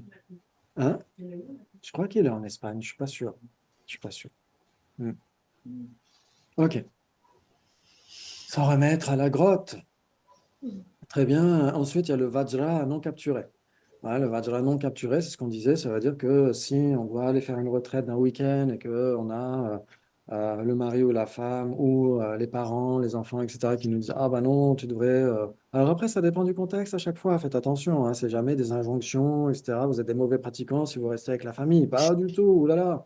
C'est pas du tout de ça qu'il s'agit. C'est s'il n'y a pas autant de, comment dire, s'il n'y a pas une obligation primordiale, etc., où il ne pourrait pas survivre en votre absence, etc., c'est différent. Ouais, donc de se dire, OK, à choisir entre un week-end de pratique, un week-end d'études, un week-end de dharma, etc., ou aller se balader avec la famille, etc., on peut faire des choix. On peut faire des choix. Ok, donc c'est le Vajra non capturé. Ouais, même si on nous dit, oh là là, tu ne devrais pas aller en retraite, tu devrais t'occuper de ceci et de cela, etc. Mais à chaque fois, tenez compte du contexte. C'est très important, et la main pas Gauthier, il en reparle à chaque fois. Hein. Ok. Ensuite, c'est lequel? Il y a trois Vajra. Oui. Vajra. euh, ok, ok. Ok. C'est la preuve que. Ouais, c'est rare. Hein. Ça veut dire que je n'ai pas du tout médité ce point-là. Si je l'avais médité, ce serait déjà dans mon esprit. Mais là, c'est la preuve. Je n'ai pas reçu la transmission de ce texte non plus. Abandonner, j'ai ici abandonner la réflexion sur ce que les autres pensent de nous C'est peut-être et ça. abandonner vouloir plaire aux aspirations mondaines des autres. Oui, c'est peut-être ça. Ah oui, le Vajra sans honte, ça veut dire que ne pas espérer justement une réprobation ou une approbation des autres. Exactement. Il a la tête. Hein? Il n'y a plus rien. Ah ben, si, là, ça marche toujours.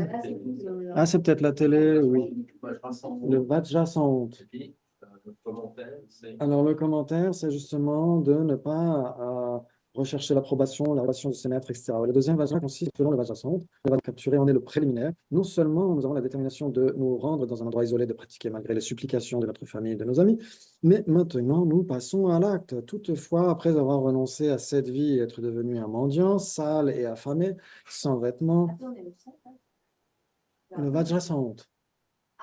Oui, le Vajra sans honte.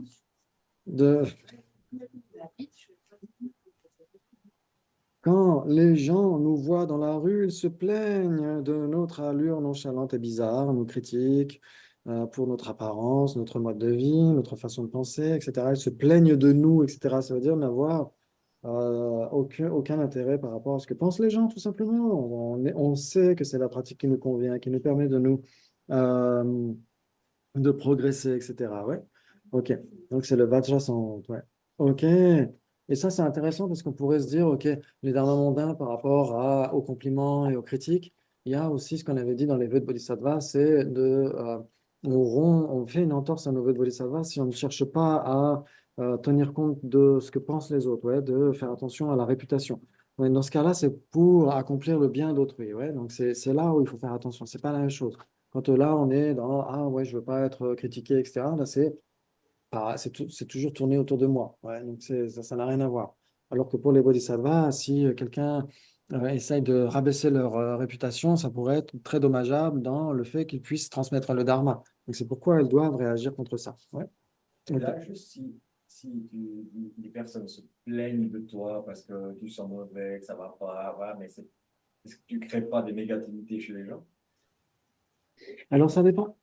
Ça dépend, c'est tout à fait possible.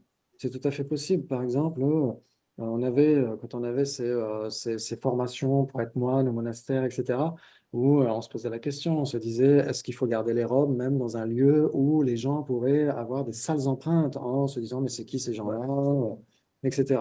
Et donc, dans certains cas, à ce moment-là, il vaut mieux s'abstenir de porter la robe monastique. Dans certains cas, parce que c'est encore pire.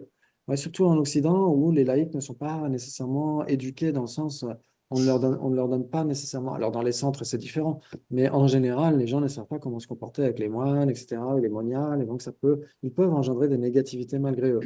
Et donc, pour les préserver, eux, c'est mieux à ce moment-là Ah ouais, ouais. ouais, ça se peut aussi, on peut aussi. Exactement, tout à fait. Ouais. OK. Et ensuite, le Vajra de la sagesse transcendante. C'est magnifique, ça. Cela signifie à ne jamais briser la promesse que nous avons faite de pratiquer le pur dharma en renonçant à cette vie. Ouais, on transcende le monde, on transcende cette existence, on va au-delà de cette seule existence. Ouais, le Vajra de la sagesse transcendante. Oui, cela signifie s'engager à ne jamais briser la promesse que nous avons faite de pratiquer le pur dharma en renonçant à cette vie. Ouais. En nous détournant complètement de tout ce qui n'a pas de sens et qui est sans essence, nous prenons la décision ferme, inébranlable, c'est ça le Vajra, hein, c'est indestructible, inébranlable et indestructible d'aligner notre vie avec la pratique du dharma sacré. Bon. C'est splendide ça, hein? Ok, waouh. Très bien. Ça veut dire que, ouais, Alors en fait, être un renonçant, ça veut dire quoi? renoncer à la souffrance, ça ne sert pas. La pratique, enfin, dans la réalité tangible, ça veut dire pratiquer. Donc, renoncer à la souffrance, ça veut dire Est-ce sortir que, du dharma mondain, pratiquer. est-ce que la pratique, c'est que pour les moines et les non-moines C'est-à-dire qu'il faut une pratique intensive. et pas les laïcs? Elle n'était pas là hier. Ah, mais c'est pour ça! Ils pratiquent dans leur quotidien, hein, parce qu'un laïc il consacre beaucoup de son temps à des choses mondaines. Alors ça dépend parce que même en tibétain, il y a deux mots pour laïc. Il y a Guénien et Kimba. Et donc Kimba, ça veut dire quelqu'un qui mène une vie de foyer, etc., qui passe toute sa journée à bosser, etc. Mais même en bossant, on peut vraiment. Moi, je me souviens quand je bossais dans un supermarché avant de rejoindre Nalanda, à un moment donné, j'étais assigné. Alors j'étais dans les fruits et légumes et j'étais assigné aux exotiques. Et ils avaient acheté un visage du Bouddha. Alors, pas pour faire des offrandes au Bouddha, parce que, etc., hein. Alors, je pense qu'ils savaient que j'étais bouddhiste, oui. Mais ce n'était pas pour me faire plaisir non plus, c'était pour attirer le client. Mais moi, tous les jours, je venais bosser et j'offrais tout le supermarché. Et quand je mettais les fruits et légumes exotiques devant le Bouddha, je faisais des offrandes, en fait, sans que personne ne le sache. Mon boulot, c'était une pratique. Mais même nous, il y avait on achète. Oui, On achète, c'est pas nous, mais souhaiter. exactement. Est-ce Là, que c'est équivalent? Est-ce que mais carrément, c'est pour le Bouddha, c'est considéré comme équivalent à. alors ça dépend de ta motivation. Ça dépend de ta motivation. Comme ça. Ah, mais alors après, j'ai pas son 07, hein, je sais pas mais c'est la motivation. Tu peux trouver des renonçants bien plus renonçants que certains moines. Ah, ça, je peux te le garantir. Sur facture. Ah, bah alors là, oui, 4 possibilités, hein. Moine et renonçant, 4 possibilités. C'est comme la mangue. Moine et lama, 4 possibilités. Moine et renonçant, 4 possibilités. Mais oui, mais en réalité, oui. Mais c'est la réalité. C'est la réalité. On peut être moine et avoir moins de renoncement que quand on était laïque. Tout à fait, parce qu'on peut être carriériste dans la vie monastique. On peut être carriériste. Je ne vais pas donner d'exemple, mais c'est tout à fait possible. OK. Donc, vraiment être renonçant, c'est un état d'esprit. C'est pas est-ce qu'on porte des robes, par exemple, Jetsu Milarepa. Qui était plus renonçant que Jetsu Milarepa? Vous connaissez tous, vous le connaissez tous. Ouais. Il n'avait pas de famille, justement, il ne faisait pas grand-chose de mondain, lui, hein. Et son maître, Marpalotsawa. Marpalotsawa, qui avait une femme, un fils, etc. Ouais, c'est vrai que tu l'histoire, je ne sais pas si moi j'aurais été capable de refaire et refaire, c'est parce que tu voulais faire un truc, puis démonter. Oui, alors après, Tu fais juste ce qu'on te demande, quoi. oui, ça c'est autre chose, mais du point de vue de renoncer à la souffrance, à ce qui nous fait mal, par exemple, le maître Vénérable Geshe Pema Dodji, le maître de Vénérable Gendamdul, il disait, en tibétain, on dit, si vous avez un tison dans les mains, qu'est-ce que vous allez faire? Ça vous brûle, qu'est-ce que vous faites? On le lâche. On le lâche! La souffrance, qu'est-ce que ça nous fait souffrir? Il faut la lâcher. L'égocentrisme, ça nous fait souffrir, il faut lâcher l'égocentrisme. Ouais, les dharmas mondains nous font souffrir. Il faut s'en rendre compte à quel point ça nous fait souffrir. Si on sait que ça nous fait souffrir, on va les lâcher. Comme un tison, on ne va pas le garder dans les mains. C'est ça, renoncer. C'est Faut pas. s'acheter des gants. Mais par contre, il faut avoir conscience de ce que tu fais. Ça dépend quel gant, parce que si c'est les tiens, ils sont plein de trous. Ouais, exactement. Il faut voir à quel point ça nous fait du mal. Les dharmas mondains nous font du mal. L'égocentrisme nous fait du mal. La saisie du soi nous fait du mal, etc. Et donc, si on renonce à ça, on est un renonçant. quelle que soit notre apparence extérieure. C'est ça qui est très important. C'est pour ça que j'ai vraiment insisté pendant tout ce week-end, mais qu'est-ce que la pratique? La pratique, c'est quoi? Est-ce que c'est faire un rituel extérieur, porter un vêtement spécial, mettre un mala autour du cou, autour des poignets, etc. Est-ce que c'est ça la pratique? Non, pas du tout. La pratique, c'est quelle est mon attitude? Qu'est-ce que je fais de mon esprit? C'est ça la pratique. Ouais. Moi, j'ai demandé, c'est ce que je faisais le matin quand j'ai fait. À un moment donné, j'ai pris aussi quand j'étais à Serra. Et au début, c'était pas simple parce que c'est comme s'il manquait quelque chose pour être rassurée. Parce que j'avais pas pu faire la pratique que je fais d'habitude. Ouais.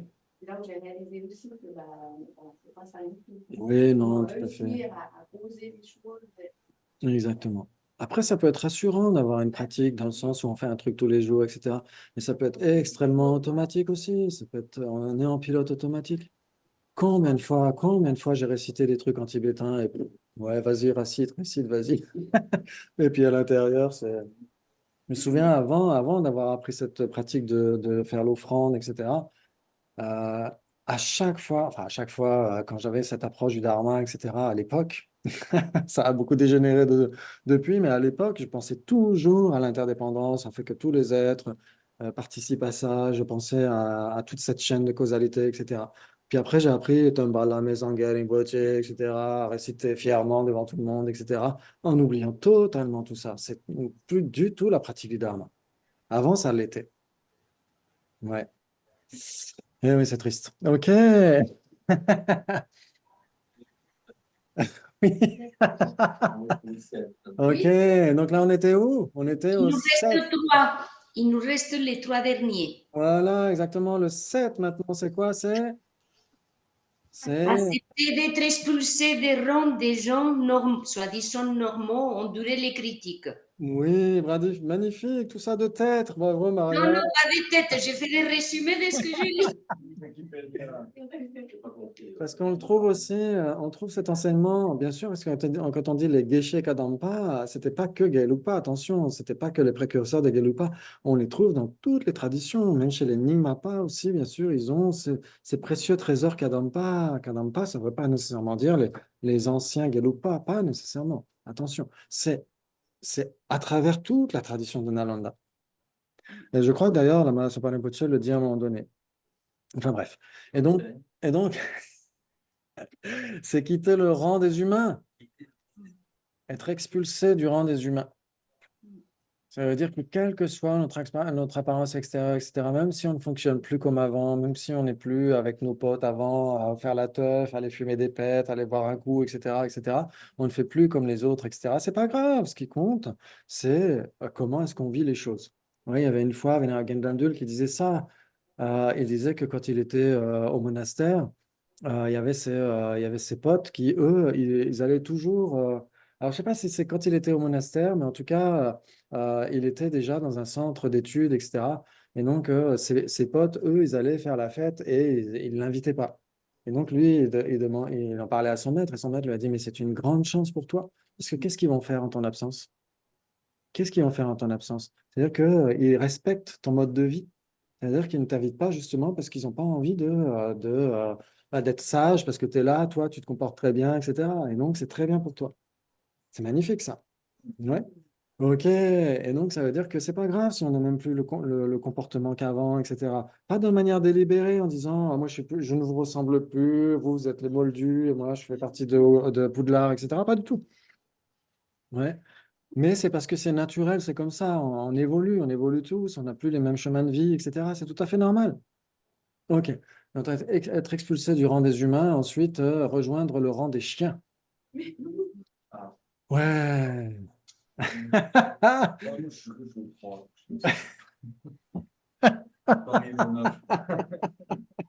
C'est d'accepter de se taper, pas de recevoir les insultes. Oui, de toute façon, les chiens, voilà, on les met où on les met, ils n'ont pas le choix. Il dit, par exemple, la Masopa Rinpoche parle des chiens tibétains. Il dit pas comme les chiens en Occident, parce que moi, en lisant le texte, je voyais Mogwai. Je disais, attends, comment Mogwai, il est beaucoup mieux traité que certains humains. En réalité, certains animaux sont mieux traités que certains humains en Occident. Ouais, exactement. Et donc, en fait, ici, c'est rejoindre les chiens, le rang des chiens, comme les chiens en Inde et au Népal, etc. Ça veut dire que quoi qu'il advienne, ouais, c'est... hein? La nuit, c'est les trois. Ouais, ouais. Mais ils se chicanent entre eux après. Voilà. Ouais, ouais, c'est une vie atroce qu'ils ont. Hein. Franchement, c'est une vie atroce. Moi, j'ai vu des chiens en Inde. Ah, mais horrible, horrible, horrible. Donc ça veut dire quoi concrètement? Accepter d'être humilié ou mal considéré parce que notre pratique passe avant l'envie de plaire aux autres. Ouais, c'est toujours le même ordre d'idées. Je vais lire une partie de ce qu'il dit. Après avoir obtenu l'expulsion du rang des êtres humains, l'objectif suivant est d'atteindre le rang du chien. Tout le monde se plaint du chien. Il a une réputation tellement mauvaise. Exactement, c'est ça. Hein. On dit qu'il est nuisible, mais pour lui, ça n'a rien d'une critique. Tout est transformé. Tout est transformé. C'est magnifique. Waouh. C'est les Geshe Kadampa, les vrais pratiquants de l'époque, etc. On pourrait dire même actuellement. Hein. Par exemple, au Tok Rinpoche, je me souviens une fois, quelqu'un a essayé de remettre en question son enseignement et Rinpoche, elle était là. Merci. Waouh. Magnifique. Et donc, en effet, on se dit, voilà, qu'est-ce qui nous permet de progresser? Hein, qu'est-ce qui nous permet d'avoir de l'endurance sous la plante des pieds? Le gravier. Et donc, on a besoin du gravier, on a besoin, ce sont les accidents qui créent l'évolution. Darwin, la théorie de l'évolution, ce sont les accidents qui créent l'évolution. Ouais, ça veut dire que plus vous allez marcher pieds nus, plus vous serez endurant. C'est exactement ça. C'est-à-dire que si personne ne vient vous critiquer, si personne ne vient vous insulter, si personne ne vient vous remettre en question, etc., comment est-ce qu'on va développer la patience? Ouais, c'est ce fameux exemple de Zapato Rinpoche. Ouais, ce maître qui était vagabond. Ouais, si vous lisez sa biographie, c'est le vagabond de l'éveil. Ouais, c'est Mathieu Ricard qui a, je ne l'ai pas encore lu, mais j'imagine que ça doit être très croustillant. Et en effet, il allait de grotte en grotte, comme un mendiant. Hein, il était vraiment, il vidait le seau de pisse de la vieille dame, etc. On en a parlé hier. Mais à un moment donné, il se baladait de grotte en grotte et dans une grotte, il y avait un moine assis comme ça, de manière très noble, très digne, etc. Bonjour, qu'est-ce que tu fais? Je médite la patience. Et Pacho Poche lui a dit, Qu'est-ce ça? Ça veut dire mange ta merde. Et l'autre s'est levé, quoi, quoi? Alors, elle est où ta patience? C'est tellement facile d'être patient quand on est dans sa grotte, dans sa chambre, etc. Et quand personne ne vient nous titiller, c'est tellement facile. Oh, puissent tous les êtres obtenir l'éveil, etc. Mais si quelqu'un vient nous titiller, etc., est-ce qu'on va penser à ce que cette personne puisse obtenir l'éveil le plus rapidement possible? Est-ce qu'on va penser, puisse Trump obtenir l'éveil le plus rapidement possible, puisse Poutine obtenir l'éveil le plus rapidement possible? C'est beaucoup plus compliqué. Et pourtant, plus ils vont atteindre l'éveil le plus rapidement possible, moins ce sont des boulets pour notre monde. Et donc, c'est la solution. C'est la solution.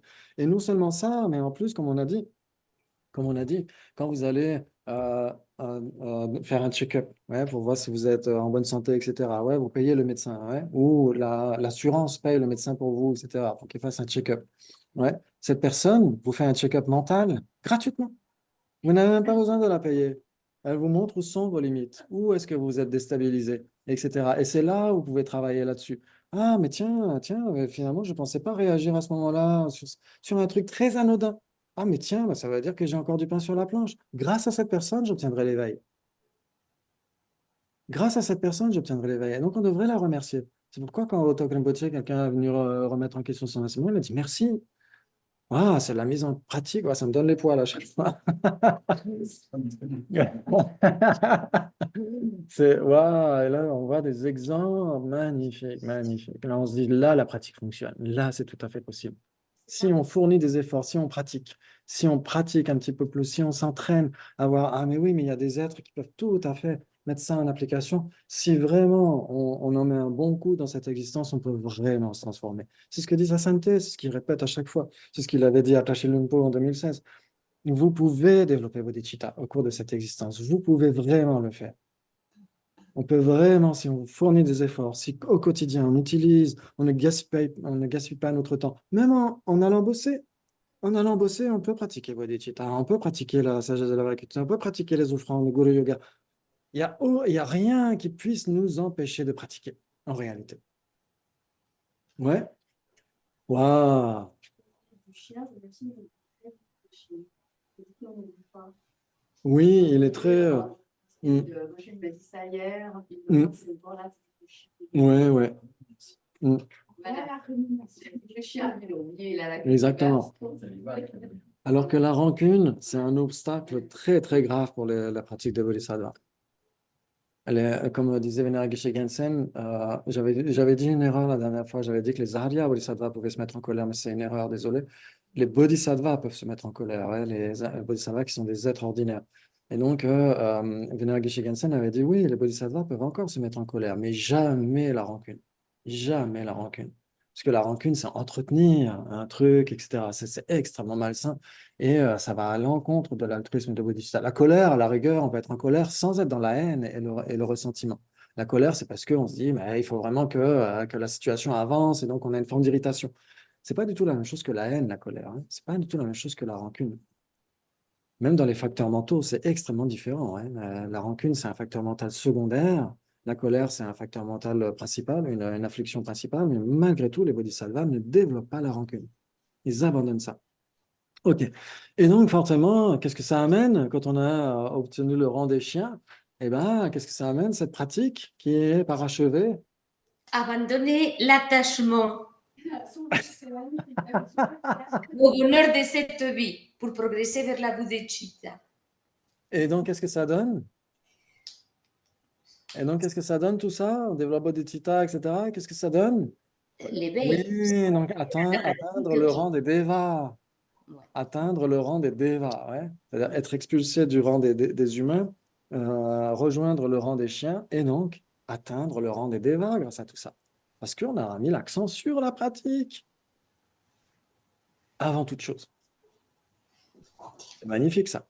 Ça, ce sont les 10... Devas, ça veut dire les déités, donc les déités supramondaines, comme toutes ces déités qu'on voit, ce sont des Bouddhas pleinement éveillés, ouais, dans la plupart des cas. Ouais, Deva, Des mondes des dieux. non, c'est Deva, il y a les Devas mondains et les Devas supramondains. Là, c'est les Devas supramondains. Oui, sinon, oui, tout ça pour ça. Pas mal. Bah oui, mais bon, c'est vachement limité, quoi, parce que à ce moment-là, c'est bah, juste pour une existence, quoi. Oui. Alors que les Devas supramondains, là, ça y est, c'est définitif, et enfin, le fruit est obtenu. Ouais. Waouh, c'est magnifique tout ça, non? Oui. Ok, Et c'est l'heure. c'est l'heure. C'est le fruit, la fleur, c'est laquelle. La fleur? C'est le fruit, donc avant, il y a la fleur. Aucune idée. C'est très sûr, la naissance humaine. C'est la 7, là, oui. Ah, donc ça veut dire qu'une figue, il doit y avoir nécessairement la fleur avant le fruit. Ouais. Et non, pas pour les figues. Exactement, parce que c'est les deux, la figue. C'est une fleur et un fruit. Ok. Ouais. Ok, très bien. Et donc, tout ça est dû à bodhicitta, ouais.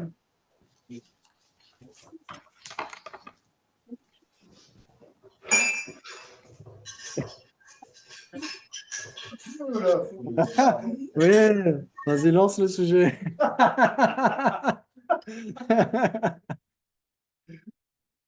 Jardin, C'est le moment pédagogique. moment paysagisme et jardin. Oui, exactement. Très bien. Alors, Maria, il est moins 20? Oui. Ok, très bien. Et donc, Tonglen. Ok.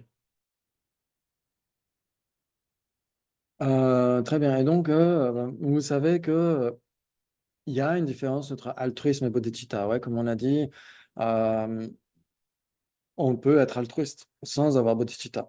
Ouais, par exemple, si vous lisez Plaidoyer pour l'altruisme de Maturika, vous verrez que tous les êtres humains naissent altruistes.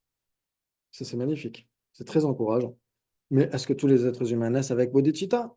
Non, loin de là. Ouais, ok. Donc, c'est pourquoi on peut être altruiste, mais avoir une vision altruiste assez étriquée. Ouais, être altruiste pour les gens qui sont sympas avec nous, qui nous offrent des bienfaits, etc. Et donc, on est altruiste vis-à-vis d'eux. et les autres adviennent que pourra. Ouais. On ne pourrait même pas dire que c'est une demi-bodhicitta. C'est soit bodhicitta. Bodhicitta, c'est nécessairement pour le bien de tous les êtres sans exception.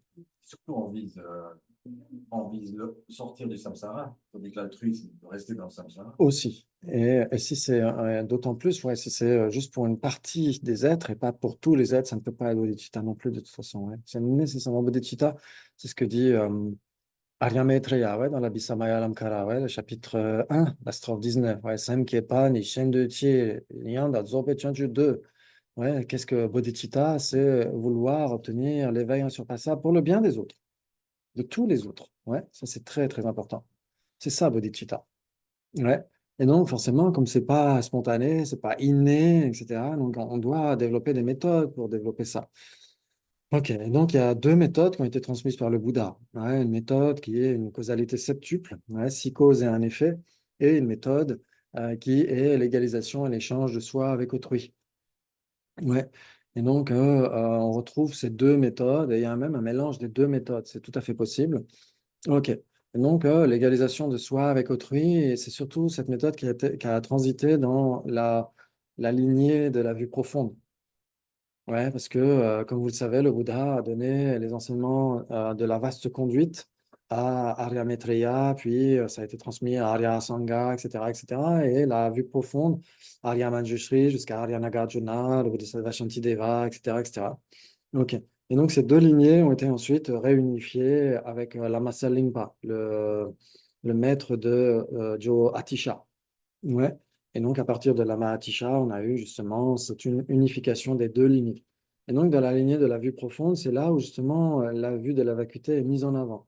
Et donc, c'est beaucoup plus utile de pratiquer Tonglen avec la vue de la vacuité. Sinon, il y a une crispation, il y a un obstacle, il y a quelque chose qui nous empêche de pratiquer Tonglen.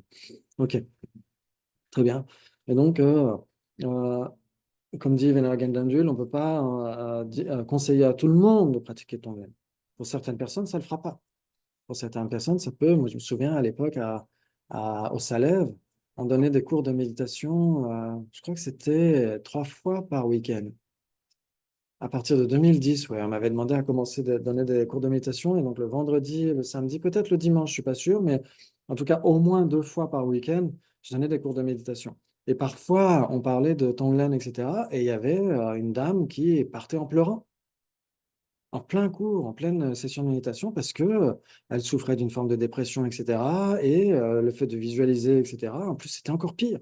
C'était encore pire. Donc, ce n'est pas à conseiller à tout le monde. Ouais, ça, c'est très important. OK. Et donc, Tonglen, ça veut dire quoi? Donner, prendre, ouais, littéralement. Tongwa, ça veut dire donner. Lemba, ça veut dire prendre. Exactement. Tonglen, ouais. OK. Très bien, très bien, très bien. Et donc, qu'est-ce qu'on donne?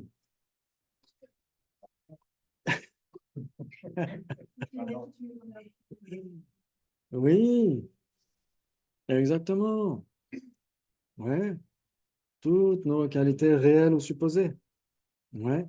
Toutes nos accumulations de mérite, etc. Toutes nos graines saines, tout ce qui est utile, tout ce qui est favorable, etc. Qu'est-ce qu'on prend? Exactement. Et les causes de la souffrance, les karmas négatifs, leurs graines, etc., etc. La mûrissement de leurs graines, etc., etc. Leurs maladies, etc., etc. Waouh, c'est magnifique. Et donc, c'est à l'inverse total de la façon dont on se comporte en étant une personne ordinaire. Parce qu'en général, c'est plutôt le contraire. Je me souviens, on avait fait une marche pour le Tibet en 98, on avait fait Lyon-Marseille. Et à l'époque, on parlait de Tonglen, etc. Et on disait, ah oui, on donne le bonheur et on prend la souffrance, etc. Et il y a quelqu'un qui avait dit, mais c'est pas plutôt le contraire? Vous êtes sûr? J'adore. Ouais, c'était très drôle. Et donc, en effet, on essaye d'aller à l'encontre de notre façon d'être ordinaire, d'être puéril d'une certaine manière. Ouais, en tibétain, on dit jipa. Jipa, ça veut dire soit un bébé, soit un être puéril, soit un être ordinaire. Ouais, et donc on essaye de transcender notre façon de fonctionner ordinaire.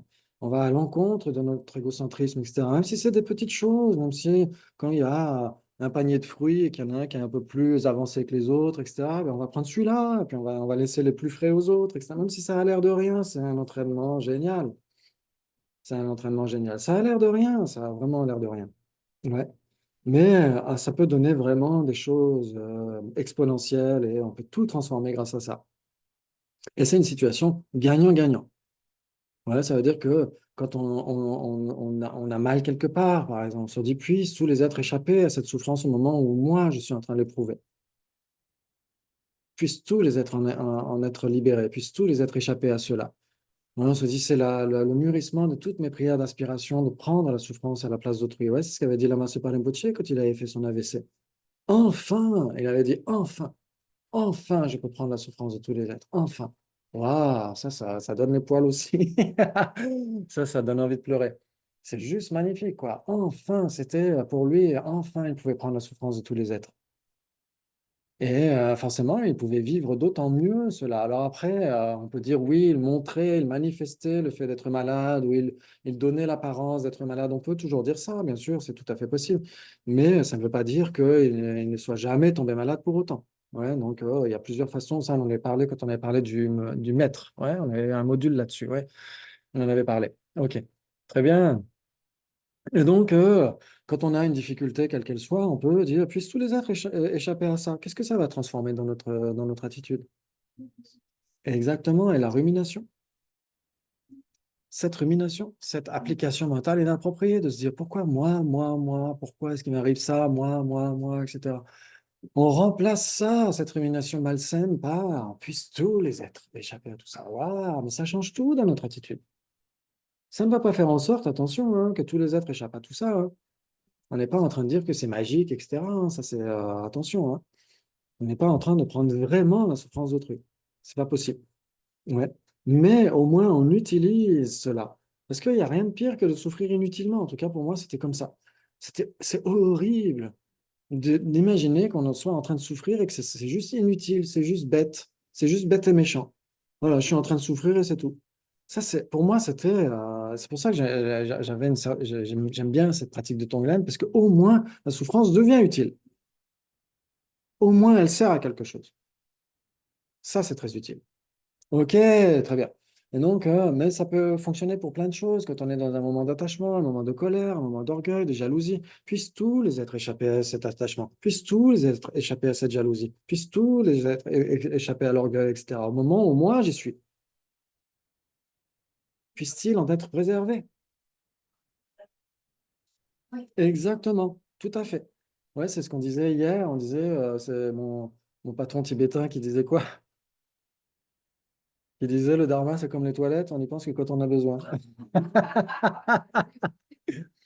Ouais. Et donc, il ne faut pas attendre de penser au dharma quand on a besoin. C'est quand tout va bien aussi. Exactement. Quand tout va bien, quand on est dans un endroit magnifique, etc., puissent tous les êtres obtenir cet endroit magnifique, etc., se réjouir que tous les êtres puissent avoir cette capacité d'obtenir ces fruits des karmas vertueux qu'ils ont accumulés par le passé, etc., etc.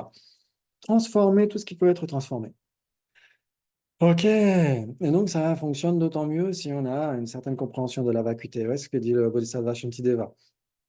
Ouais, il dit que on pourrait avoir des obstacles, des crispations qui nous diraient, ah oui, mais pourquoi je vais pratiquer Tonglen, etc. Pourquoi est-ce que je vais pratiquer l'altruisme? Les autres, c'est les autres. Moi, je suis moi, toi, t'es toi. Et donc, il dit, mais à ce moment-là, pourquoi est-ce qu'on va économiser? C'était quoi? C'est l'AVS, c'est ça votre premier pilier en Ouais. Suisse? L'AVS. Pourquoi est-ce que vous le faites? Donc, quand vous serez à la retraite, c'est pas vous?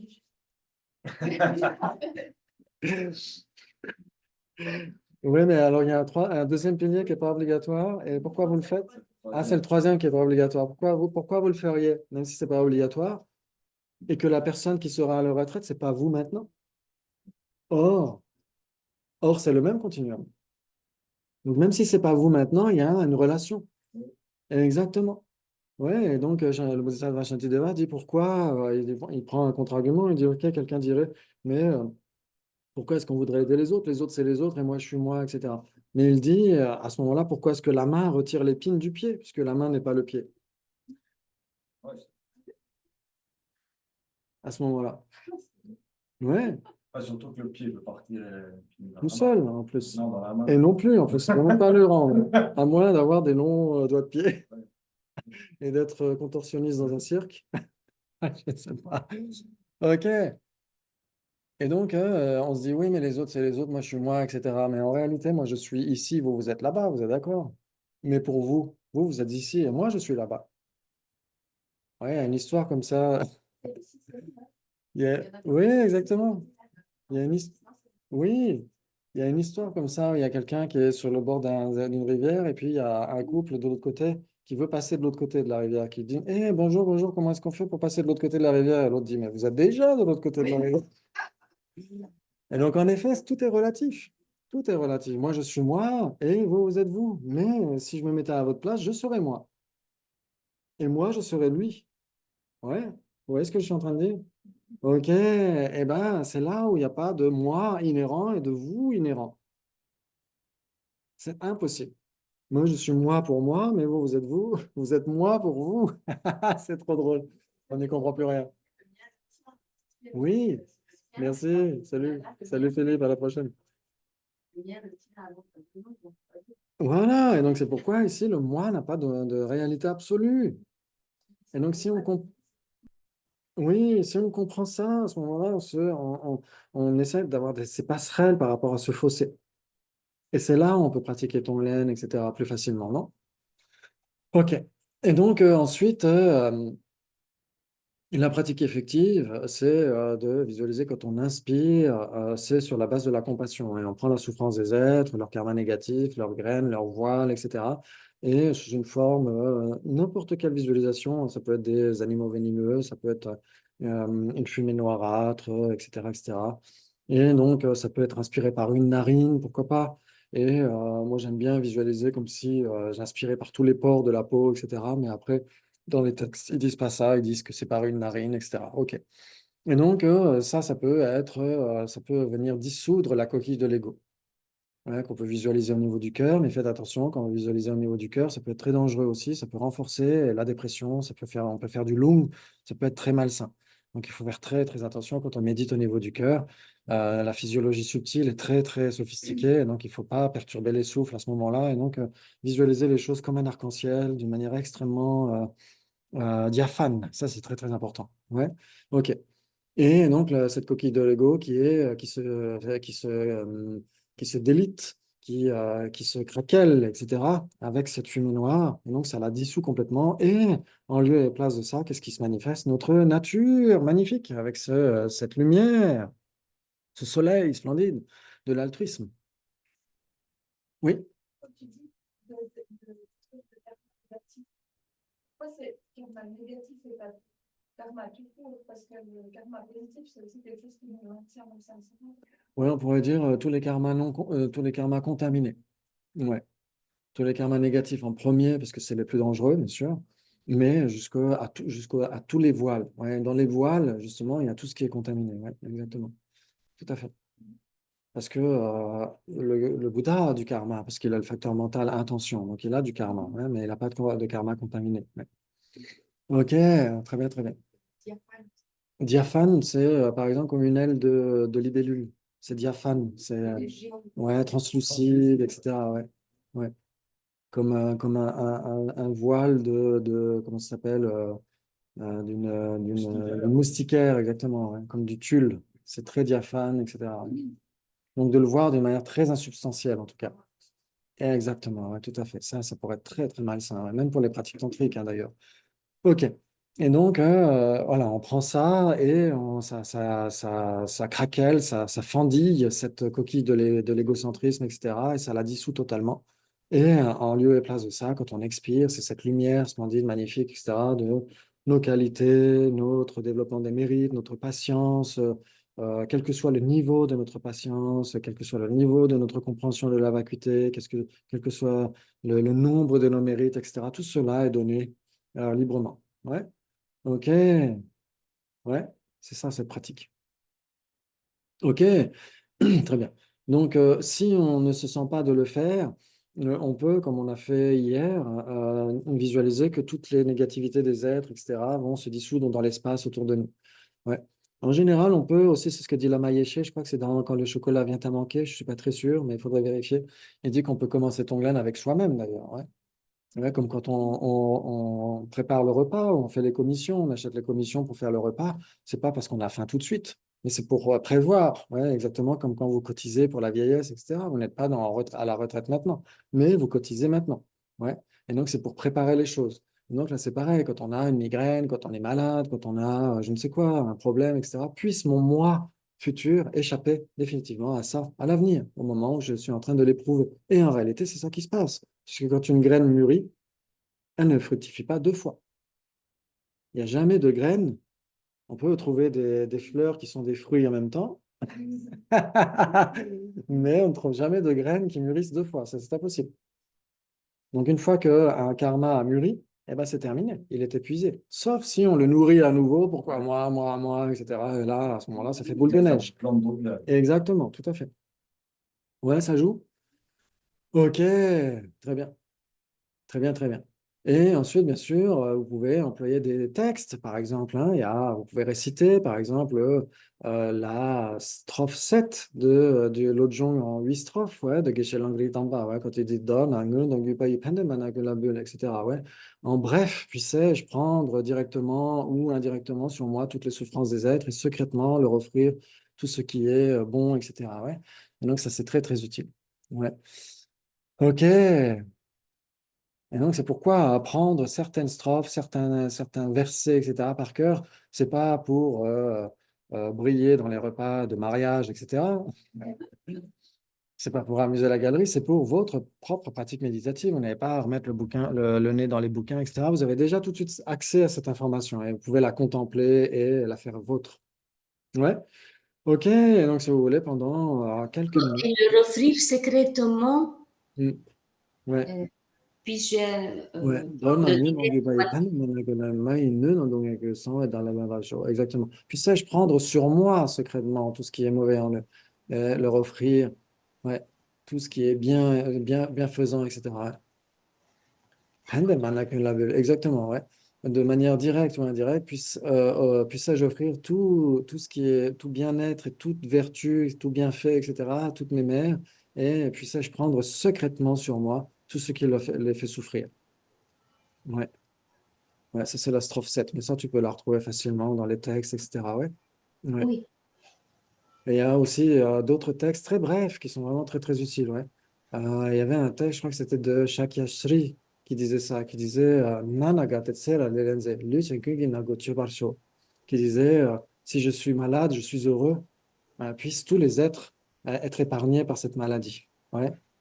C'est vrai. Et puissent tous mes karmas malsains issus des vies passées être totalement épuisés par cela. C'est magnifique. C'est juste magnifique. Ok. Donc, il y a des textes comme ça qui peuvent être très, très utiles ouais, pour transformer les choses. Très bien. Donc, pendant 2 minutes, si vous voulez, on peut pratiquer Tonglen. Si vous le souhaitez, vous pouvez dissoudre les négativités dans l'espace autour de vous si vous ne vous sentez pas prêt à prendre sur vous. Mais ne vous inquiétez pas, vous n'allez pas prendre toute la souffrance du monde sur vous de toute façon. C'est juste une simulation de vol. Ouais. Ok.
Et donc, vous pouvez visualiser que tous ces mérites immenses d'avoir essayé de cultiver notre esprit, d'avoir essayé de comprendre les préoccupations mondaines, essayer de les transcender, essayer de s'inspirer des enseignements de la Master Rinpoche en particulier, bien sûr, d'avoir essayé de méditer, d'avoir essayé de prendre soin de notre attitude intérieure, c'est extrêmement méritoire.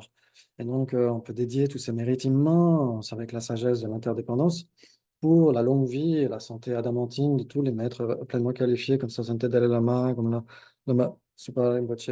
Et ainsi son incarnation actuelle. Et pour que le Dharma puisse perdurer, puisse être préservé dans le cœur des êtres, pour être utile encore et encore aux générations à venir, que tous les droits humains et non humains soient respectés le plus rapidement possible, les droits à l'autodétermination des peuples soient respectés le plus rapidement possible, que les catastrophes, les guerres, les conflits, les épidémies, tout ça cesse le plus rapidement possible, que la sagesse se fasse jour dans les dirigeants de ce monde, la connaissance de l'interdépendance, le bon sens, le bon cœur, le vivre ensemble, l'harmonie, que tout ça là puisse régner le plus rapidement possible et que tous les êtres obtiennent l'éveil le plus rapidement possible et que nous puissions nous revoir la fois prochaine pour parler de Samsara et Nirvana. Wow, magnifique. Merci beaucoup. Merci beaucoup. Prenez bien soin de vous. Et à la fois prochaine. Merci à toi, Christophe. Ouais, merci, c'était un plaisir. Et puis, pratiquez, pratiquez, pratiquez. C'est le dernier conseil de Jetsun Milarepa à Djekan Popa. C'est la dernière fois qu'ils se sont vus. Djekan Popa a vu Jetsun Milarepa de dos. Pourquoi? Parce que qu'a fait Jetsun Milarepa, son dernier conseil non verbal, il lui a montré ses fesses. Elles étaient toutes calleuses. Nous, on parlait de la plante des pieds qui est calleuse. Lui, c'était ses fesses à force de pratiquer, pratiquer, pratiquer. Merci beaucoup. Ciao, ciao. Ah, Bye bye.